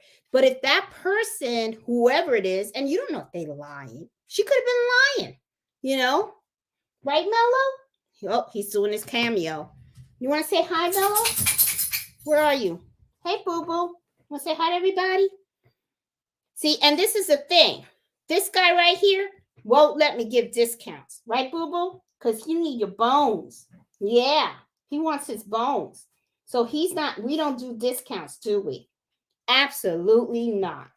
So, don't do it. Don't do it. It's not a good feeling for you. And you don't want to have people go to you and act like they can just talk you down. It's not good. It's not good for you. It's not good for business. You know what you can do. You know the quality of your work. Stand by it. Stand by it. I'm telling you, stand by it. Because then it's gonna give you problems down the line. All right. And believe me, if somebody doesn't want to go somewhere else, let them go. That is not the type of customer that you want. Not every customer is a good customer. Not every sale is a good sale. Okay? You remember, you're doing this because you love it. You're doing it because this is something you want to do. The last thing you want is for somebody to come around and take that happiness away. Not on my dime. It ain't going to happen to me. I'm like, no, I have absolutely no problem telling people no. None at all. I'm fine with it. It's okay. Because it's like, no, I want to be proud of what I do. I want to feel good about what I do. And if somebody doesn't understand, then it's okay. It's okay. I mean, it's just the business relationship isn't going to work out. That's just how I see it and stuff. I have a hair that is in front of me. I don't know what. And you know how you see the shadow? And I can't get it. So anyway, but yeah. Hey, Annette, how you doing? Hey, Ollie, how are you? Let's see. Mr. Mello, thank you for the support. Oh, Nettie, anytime. I have to get better at standing my ground. You will. And I was listening to your customer orders videos today. You will. You're going to get better. Build that confidence, okay? Believe in yourself. Don't let anybody tell you any different. Can you make a video on how to change the needle? I believe I have one, Luna Designs. I'll double check. And if I see it, I will post it on our Facebook group. Okay. But I think I have one in there. Changing the needle. Let me write that down. I'll look for you.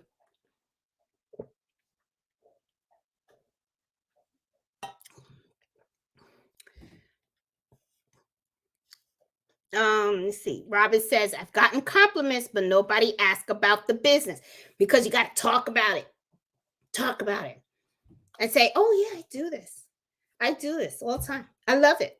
Love doing it and stuff. Love to embroider. I can do this. I can do that. I can do that. Talk about it. And so sometimes my husband tells me, that's all you talk about. I'm like, because I love it. I love it. I love what I do and stuff. Anyone else find it harder to get or find a specific business on Etsy? Um, I don't know what you mean by that, Ollie. Um, I know I have an Etsy shop, and I do okay on it. You're gonna have your periods where sometimes you make a lot of sales, and then sometimes you don't make a lot of sales. But that's just, that's with anything.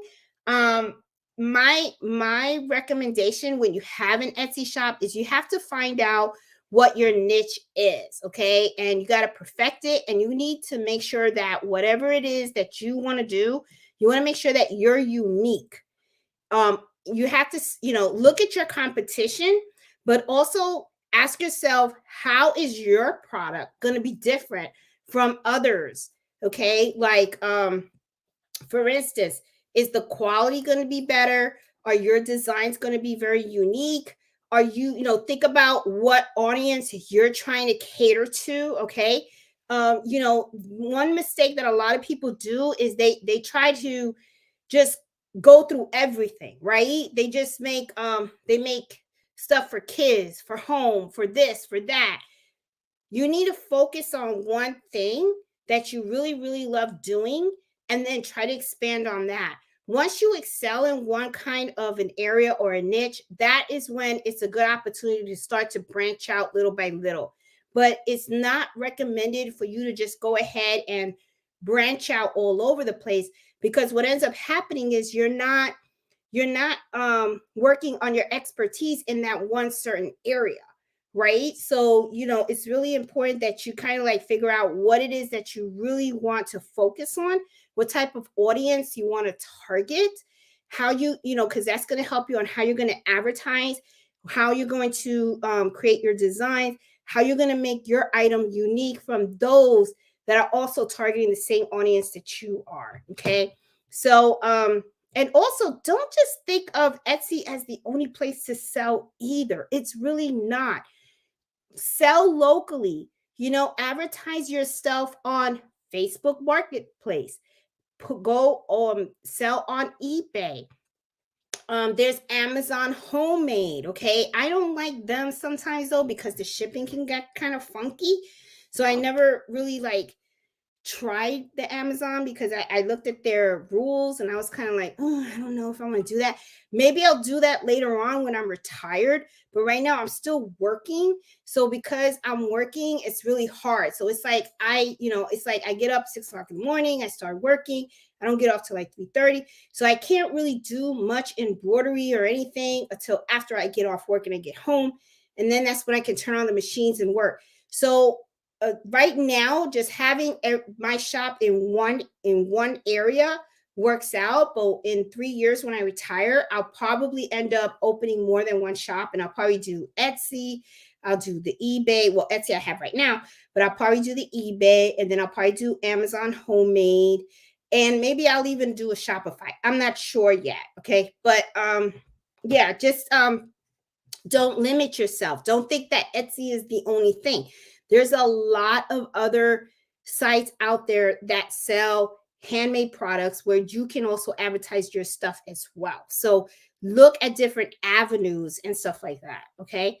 Um, let's see. Angela said she just finished embroidering her daughter's company logo on some of the fleece jackets that her boss purchased, and I stitched my labels in the jackets. See, there you go. Branding. There you go. That way people know who created the jacket. And that's advertising for you. All my kitchen towels. I was showing my girlfriend when she came to visit me today. I showed her on my kitchen towels. I always sew in my label. I do that on the pillows that I sell. I do that on the baby blankets that I sell. Anything that leaves my Etsy shop gets that label. And I even put it on the stuff that I sell locally as well, for the simple fact that even though they know me locally, sometimes I'll be like, hey, I got an Etsy shop too. So you can order on Etsy and I deliver locally, So, hey, you just never know. So always, always brand your items, because that is one way to make sure that, people will forget where they bought stuff from. You want them to remember. Okay. And if people ask them, where did you get that from? You want them to be able to remember what shop in Etsy they got it from. Okay, so always brand your items. Iris said empty nester syndrome. Yes, boy, did I get that bad. I did. Hi, King. So I love the way you think. You're definitely a businesswoman. Oh, thank you, King Solver. Practice, practice, practice. That's right. Practice makes perfect. And don't be afraid of mistakes. That's, a lot of times people get frustrated with mistakes and everything. It happens. That's part of life. And if you think that very successful people did not in one time fail in their life, how wrong you are. Lots of very successful people failed many times, but the one thing they all have in common is they never gave up. So that is the thing. If this is something that you're really passionate about and you really love to do, you don't give up. You keep going and going. If you have to buy another bulk of fabric because that other bulk of fabric you bought got all messed up because of bird's nests and using the wrong thread or needle or whatever, fine. Then you know what? You have no problem going in the store and getting a whole other bulk of fabric and keep going, keep going, keep going. You're going to get better. You will get better and stuff. When using the hooping station for less chest logo, do you choose the woman's placement size if the garment in the woman's cut based on a woman or a man? I do use, yes, small frame. This is what she's talking about. When you get your hoop master station, okay, right here, it has logo placement, okay? And if you notice, and let me put it a little closer, you'll see that right here it says ladies and men's, okay? I do, and if you notice, like the ladies and the men's, like ladies right here for small, it says C11. For a men's small is C15. Okay. Yes, there is a difference in the placement between ladies, men's, and men's garments. Okay.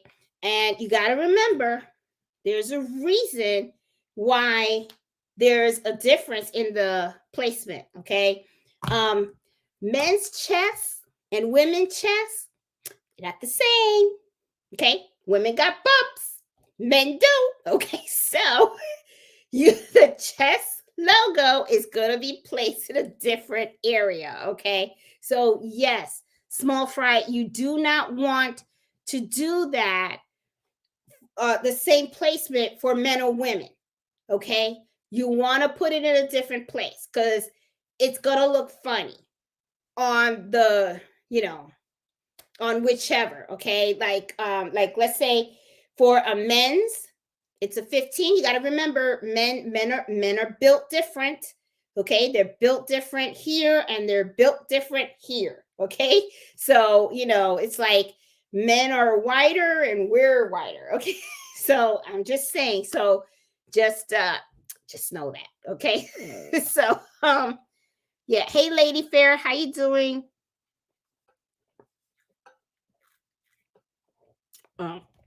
It jumped. If you wear, don't tear it. Yes, sometimes though, Angela, it depends on the fabric. If the fabric does not stretch at all, you can use tearaway. Okay, like jean jackets. In jean jackets I use tearaway. You don't have to use cutaway. It depends. Okay. When you embroider, do I use stabilizer? Karen, you're supposed to. Me personally, I have not. I have not been using a stabilizer on the hats, but you're supposed to. On the structured hats, no. Now, on non-structured hats, I do. Because structured hats are kind of hard, right? So I kind of do embroider without the stabilizer, and I've been okay. The structured hats are the hard ones. The non-structured hats are the ones that are pretty flimsy. Now that fabric is kind of flimsy, and because it's kind of flimsy, for that, I always put cutaway stabilizer on. Okay. and stuff. So that's what I usually do. Thanks, Susie 532. Yes, if you like tonight's video, please hit the thumbs up button because that helps the channel a lot. Oh, thank you so much, Marley, for the super chat. I really appreciate it. Oh, and Sandy said she got the Hoop Master Station today. Can't wait to use it. Oh, you're gonna love that. You're gonna be like, oh, because I know that's how I was. Because hooping is very, very difficult, and you know it's the most important step of really the whole embroidery process. Because if you didn't hoop that item well, it doesn't matter that you use the right stabilizer. It doesn't matter about the right thread, but if it's not on the garment correctly, if it's crooked or something like that, then you're kind of like, bleh. You're like, great, you know. So hey Foxy, the stabilizers, debating on the machine. I want a SE2000. Okay, Foxy Bum, I do have a happy hour talking about stabilizers. Okay, what I would recommend doing is make sure you get this document, download it, because this will actually help you with the baseline on knowing what fabric to use with what stabilizer, okay? And also like what needle. Now, I also did a video on comparing the SC1900 with the SC2000 machine, all right? So I recommend you watching that video before purchasing it, because one of the things is you want to make sure that you understand the differences between those machines, because there is a big price difference between the two. An SC1900 right now is $1,000. The SC2000 is about close to $1,500 to close to $1,600. I've seen it around there. Okay. Now I will say the one thing that I think really makes the SC2000 machine stand out is the cutting of the jump stitches automatically. That to me was like, wow, it's about time they did that, you know. But that to me is really like, it's like really, really good. You do get a couple of more designs with the new machine, but take a look at both of them and then ask yourself, do you really want to spend the extra $600 for the automatic cutting of the jump stitches? Because that is a significant amount of money. And to me, you know, it just depends. It just depends. Because I'm going to be honest with you. I mean, I think if I was in for a new machine and I could afford it, I would probably get the SE2000. Okay. If I don't have any machine, but because I already have the SC1900, at one time I was thinking, should I upgrade to the SC2000? But because I have the multi-unit machines, I don't think it's worth it for me to do, right? To upgrade, if you already have the machine, to upgrade it, I don't think it's really worth it, because you're talking about a big price difference of like $600. And with $600, you can buy a lot of stabilizer. You can buy a set of threads. You can buy needles. You can buy a whole lot of things. So so to me, it's not like, something that I would do. But if you are actually looking to get a brand new one, look at them both. Honestly, though, Foxy Burn One, I don't think that you would regret the purchase if you would go with an SC1900 or an SC2000. Whatever model you choose, I think at the end of the day, you're going to love it. So, just look at the differences. I do have a video that explains it, and that could probably help you out. Okay. Hey Barbara, how you doing? Hey Felicia, I see Marsha. Hey Lillian. Yes, I am still going to do the Brother PR series. I am. Start it. Yes. Let's see. Stitches are totally off. Do you recommend taking it to be serviced? If you have stitches that are totally off, okay. First of all, embroidery machines need to be serviced annually. Make sure you do get them serviced annually. They have to be vacuumed. Okay, when Justin comes in and he services all my embroidery machines and sewing machines, He strips them naked. He takes away the covers and everything. They got to vacuum in and everything. If you see that your machine is starting to skip stitches, if you see that it's stitching off, make sure also, Eric Rivera, that that it's not just that design. Okay, if you see that it is stitching off in multiple of your designs, because you could just have a poorly digitized design and you're over here thinking that it's your machine and it's not. Okay, so if it's just doing that in one design, then chances are it's the design. It has nothing to do with your machine. But if you notice that all of the designs that you are trying to embroider with your machine are off, that's when you know for sure it's a machine. So make sure it's that, okay? But machines should be serviced annually, okay? Because they do oil them, they vacuum them and everything, and they set the tension to make sure that the tension works really, really well, okay? Deborah got a brother. She still got it in the box. I can't believe you, girl. You need to take that out. Take it out. Take it out. Take it out. Start stitching. I can't believe that. Don't be intimidated by these machines. They're machines. That's all it is. Just machines, okay? Take it out. Play with it. Hug it. Love it. Let it sew, okay? Don't just leave it in the box. You spent money on that, girl. No, use it. Use it. Okay, if anything, use it to make gifts for your friends. Use it to make things for your house and stuff like that. Don't be intimidated by the machine. Don't. See, Angela said, take that leap. Yep, exactly. And you know what, Deborah? We're going to get on you. We're going to get on you. We're going to be like, did you take it out of the machine? What did you make? What did you make? Post it on Facebook. What did you make? We're going to get on you.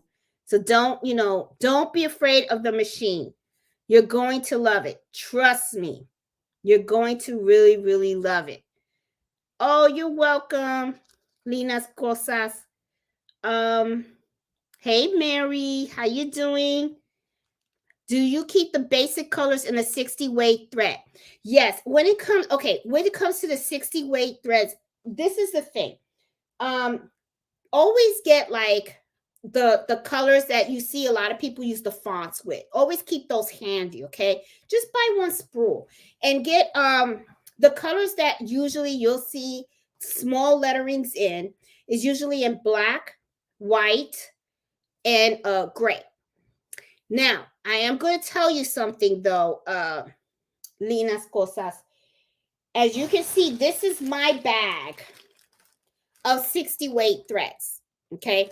So as you can see, I have multiple colors. I got red, I got beige, I got black, I got different types of gray, I got blue, I got gold, okay? So as time goes on and people start giving you logos for you to embroider, you may have to buy additional ones. But to just start off, just get black, white, and gray. You should be fine with that until somebody comes with a logo. And if they have something that they need stitched in red or little fonts in gold or something like that, then you go ahead and just buy it, okay? But you don't have to buy a whole set, because then what's going to happen is you're going to end up with a bunch of colors you don't even use. And then you wasted a lot of money, okay? If you're going to buy a whole set of thread, buy the 40 weight, because that you will most likely use in the 40 weight, okay? Because the 40 weight that's mostly the common weight that's used in embroidery with a whole bunch of different designs. So if you need to buy a set, do it in 40. For the 60 weight, just buy the basics and then you're good to go, okay? Let me see. Oh, please say the title of Fabrics 101. Okay, the title is Fabrics 101 Stabilizer and Design Guide. That's what you want to Google, okay? And these videos, these lives, they stay on the channel forever. So if you have to like relook at this live, you can fast forward to the part where I hold this up and you can do that. It's a PDF. It'll show up and then you just print it out and just keep it. It's really, really good. Too cheap for a thermal. Just get regular starch, Sandy. Just get regular starch. It doesn't have to be that thermal magic starching thing, just use regular starch. I use regular starch. I use regular and it works. It works. Let's see. What else do we have on here? Hey, chocolate woman. Where's Mello? Mello is napping. You missed him. He made his little cameo earlier and stuff. He's now napping away. Let me see. Found the, yep. There you go. Sandy found it. Dropped the magnetic bobbin thread today. Went to try to place the bobbin cake. It would not work. I guess it hit the floor. Changed the round edge of it. And you know what, Marnie, this is another thing too, that I advise people to do. Buy extra parts for your machine. Buy an extra bobbin case. Buy an extra screwdriver. You know, buy an extra bobbin cover for your case and stuff. What I usually do is I have this little plastic case, and I'm gonna show you. Mel, somebody was asking about you today. Here we go. This is what I did. I have this little box called spare parts, okay? And let me show you what I have in here, okay? This is, because you know what? Things happen. Things happen. You will sometimes lose a screwdriver, and then you need to change a needle. You can't find the screwdriver. Then you're like, oh, great. Now how the heck am I going to change the needle? Because I don't have the screwdriver, right? Things get misplaced. So always have extra spares. So I have the extra screwdrivers for the bobbin. I have extra, threaders for the multi-needle machines. This is to change the needles. Look at that. Extra bobbin case. Okay, so let's say I dropped the bobbin case, like Marlene says, and it, I don't know, fell in the vent, or Mello decided to eat it or something. You know what I mean? I have an extra one. Okay, of course I'll have to take him to the vet because I'm gonna leave that in them. I got extra thread feeder for my multi-needle machine. Always extra screws. I have extra filts. Extra. It's my little kit. It's my little kit that I have in here with all the extras. So if something breaks, look at that. Another bobbin case for my SC1900. Buy, you can go to, I think I go to Sewing Machine Plus. Okay, sewingmachineplus.com. Buy, little parts that you have with your machine. They're not expensive to get extra spare parts. You never know when you're going to lose a screwdriver, you're going to lose something, or something's going to break or something. So get the spare parts. Look at that. I even have extra brushes in here. Okay. See, another case. I got all my stuff, and I just keep it a little plastic, and I put it in my drawer. Okay. And, in case something happens, I got my emergency stash. Because, if let me give you an example. You lose the screwdriver to change the needle on your machine. You need that to change the needle. If you don't have it, you can't change the needle. So you lose it. So guess what? Now you got to go online, you got to order it, and then you're going to have to wait 3 or 4 days to get it in the mail. Meanwhile, you need to embroider right now. So what do, right? But if you lose it, okay, then you're like, oh, great. So what you do? I'm going to go in my spare parts box, and I'm going to grab it, and then I'm going to use it. And then because I already know I lost the other one, now I'm using my spare. I'll go online. I'll buy another spare. When the spare comes in, it goes right back in the box. Okay. That way I always have a spare. Always. So just a little tip. Something that I do that kind of works for me. Because sometimes you get busy, things get misplaced and all that kind of stuff, and you don't want to be in the middle of something, and then all of a sudden you lose your stuff, and you're like, shoot, now I'm stuck. You don't want to place yourself in that position. So always think ahead, and always plan. I mean, my friends kind of laugh at me because they're always like, damn, she always thinks the worst. No, it's not that. You got to plan for the worst. Okay? Because if you're planned for the worst, when the worst happens, not a problem. You got it. You already got your plan. But if the worst doesn't happen, the rest is going to go smooth because you're good. That's all I'm saying. You just got to be careful. Okay? Hey, Danielle, how you doing? Oh my gosh, she's at the Mid-Atlanta Quilt Festival. So much to see. I'm going tomorrow to shop. Girl, don't you go home with another sewing table. I can see it now. Oh my God. And so next year we're going. Next year I'll be going. I just couldn't do it this year and stuff. Let's see. Mello is so quiet tonight. He sure is. Oh, I'm using my new Hoop Master as soon as this live is over. Sandy, you're gonna love it. You're gonna love it. Okay, is the Hoop Master home station only for Brother Machines? No, Bass Cheek, it's not. That's why I say when you call them up, make sure you tell them what machine you have, and they'll be able to make sure that you get the right brackets for your machine. They have them for the Viking, they have them for Brother Machines. I don't know what other brands are out there, but I know they have it for others. So just call them up and ask them and tell them, make sure you tell them the brand of machine you have, right? And what model you have, because they need to know what hoop you're using. And then that they'll make sure that you get the right brackets to work with you. Okay. Yes, Daniel, you got to take some, please take pictures and post it on our Facebook group, because I would love to see it. Yep. Iris says, don't haggle.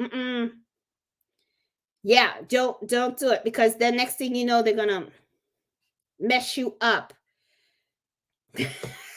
Nancy says she loves Mello. Look at that, Mello woke up. Hey, crafty Puerto Rican, how you doing? Hey, Bella, hola, prima. Le ves que, my Spanish is so bad. Tu vida, pero preguntante de tus videos. Thank you so much. I learned so much from you. You're welcome. I'm glad you're enjoying the channel and stuff. I'm taking your advice. I'm doing a test stitch of a fall design. Just not sure about the color threads, since I don't have the ones in the color in the list trying to match. Fingers crossed.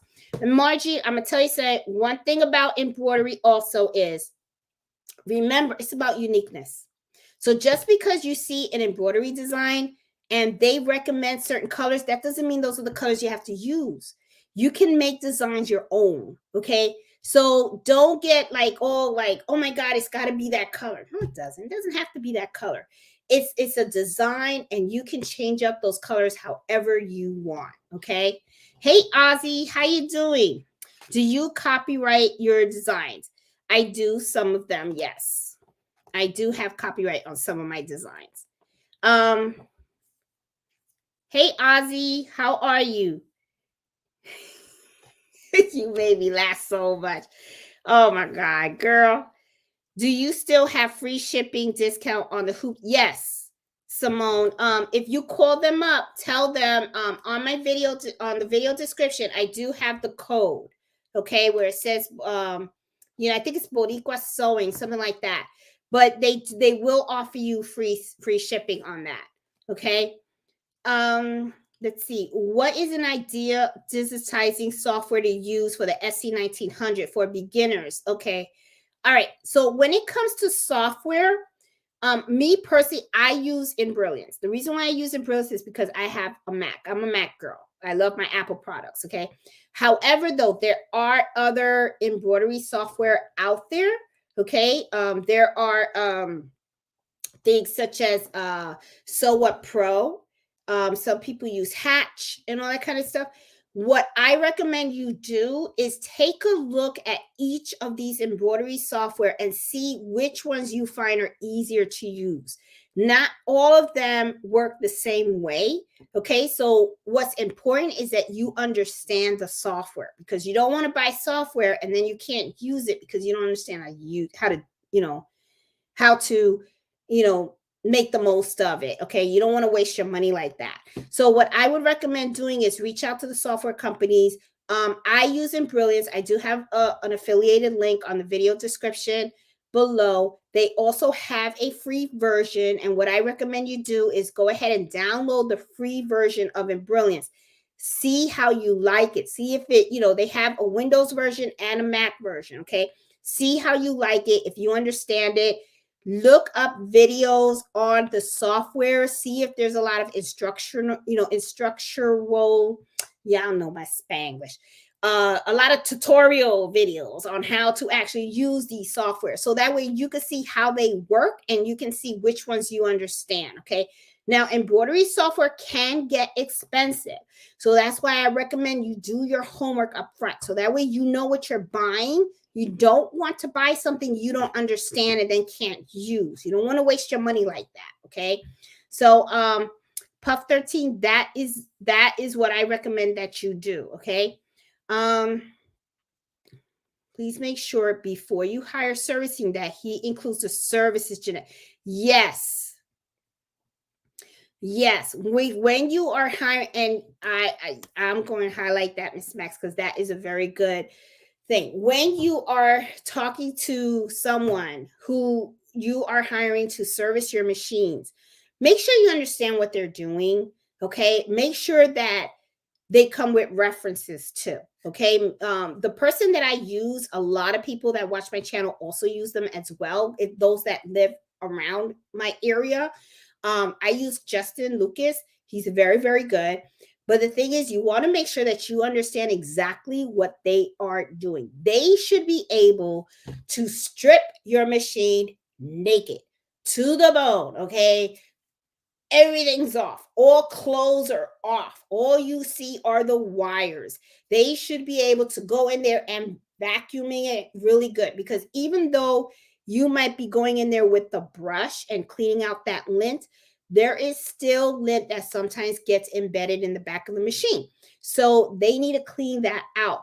You want to make sure they are testing your tension. You have to be looking at your sensors to make sure that your sensors are working correctly. Okay.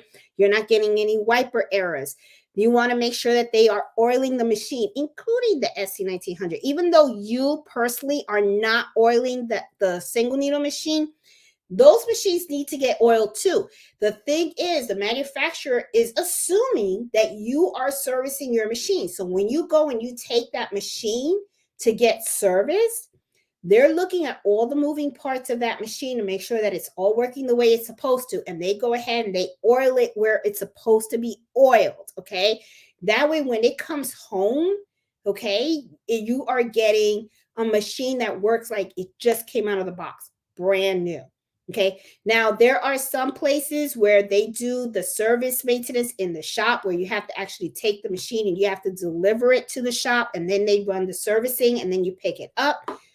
Or if you're lucky like me, I actually have someone that actually comes to my home, and then he actually spends like the whole day here because I have so many machines. So he works on all of my sewing, sergers, and multi-needle and single needle embroidery machines.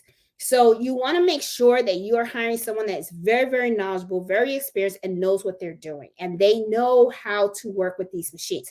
Now, there is something else that someone had told me about, which I am strongly considering doing myself. Someone had reached out to me and they were telling me that one of the things that they did with their spouses was they actually enrolled in a sewing machine repair shop school. Okay. I actually looked into it. It was about like $3,000 to go to that school. And for like a whole week, they teach you how to repair multi and single needle embroidery machines, okay, and sewing machines and sergers and all that kind of stuff. So what I was thinking about was that is a really good benefit, because now you can then service your own machines, and if you think about it, you kind of save money in the long term, because even though you did pay quite a bit of money to get that training, but in the long term, I don't need to hire anybody to come to the house because I know how to do the servicing. of all these machines. And at the same time, it will probably even improve your embroidery, because if you know how to fix these machines, you know exactly how a machine is supposed to work. So you would know immediately if the tension's off, or if you need to oil it, or if something's going on, you'll be able to fix it like that, no problem. Okay. So, that is something that if you want to, you can probably do. Okay. It just depends how serious you are about it. But there are schools out there that will teach you how to repair these machines. And, I mean, if it probably would be a really good investment, because they said, when I was talking to the lady that did that with her husband, she says she loves it because her shop is never not operational. Okay. She said every time something's going on and something happens to one of the machines, her and her husband could fix it like that on the fly. There is no downtime. It's not like, like with me right now, I'll have downtime, right? Because what happens if one of the machines go off, I have to get on the phone. I have to set up an appointment to see when Justin can schedule me in, when he can come out here and make the trip. So during that time when the machine broke to when Justin can actually come and fix it, that's a time period that I'm going to be not operational. As if I went and I took the training and stuff, if it breaks that same night, I can have it fixed. And it's not out of my pocket because I already got the training and I know exactly how it is and I don't have to pay. You know what I mean? So just something to think about if it's something that people are actually like, concerned about and stuff. Hey Simone, how you doing? Thanks for the tip on the 60 weight. Oh, anytime. Okay, let me see. Do I have anything? Let's see. I'm going down pretty quick down the thing, because I want to see if there's any more questions. And I think I am all caught up. Okay, I have Microsoft in Brilliance. Yep, you can work. Hey Danielle. Oh, you're right. I don't need another sewing cabinet. However, Bobby is here and she remembers selling the cabinet to me in Fredericksburg. Oh my God. Tell her I said hi. I was thinking about that as well. Well, guys, that is all I have for you guys tonight. I hope you enjoyed the video. As always, I always go over, okay? But I think you guys are already used to that by now and stuff. But anyway, I hope you liked tonight's topic. As always, every Friday, my whole focus is to try to bring and share more information with you guys about things that I learn and all that kind of stuff, and things to help you guys out, okay? So if you guys ever need anything, please let me know and stuff. So, and if you guys are new to my channel, please consider subscribing. I'm always putting out videos out there.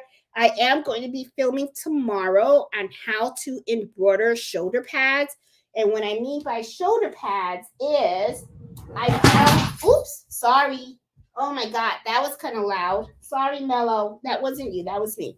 What I mean by the shoulder pads is I found this. This is something that you put on your seatbelt, right? Because sometimes seatbelts, they get a little bit uncomfortable. So this is something that you wrap around the seatbelt so that way, it doesn't kind of cut into you. So I was looking at it and I was like, oh my God, this is pretty neat. So I'm going to embroider this. Okay, I'm going to embroider this. I'm going to put Boricua down there. And I figured I will film this to show you guys how to do this. These are pretty inexpensive. You can get them off of Amazon. They usually sell them in a pair, right?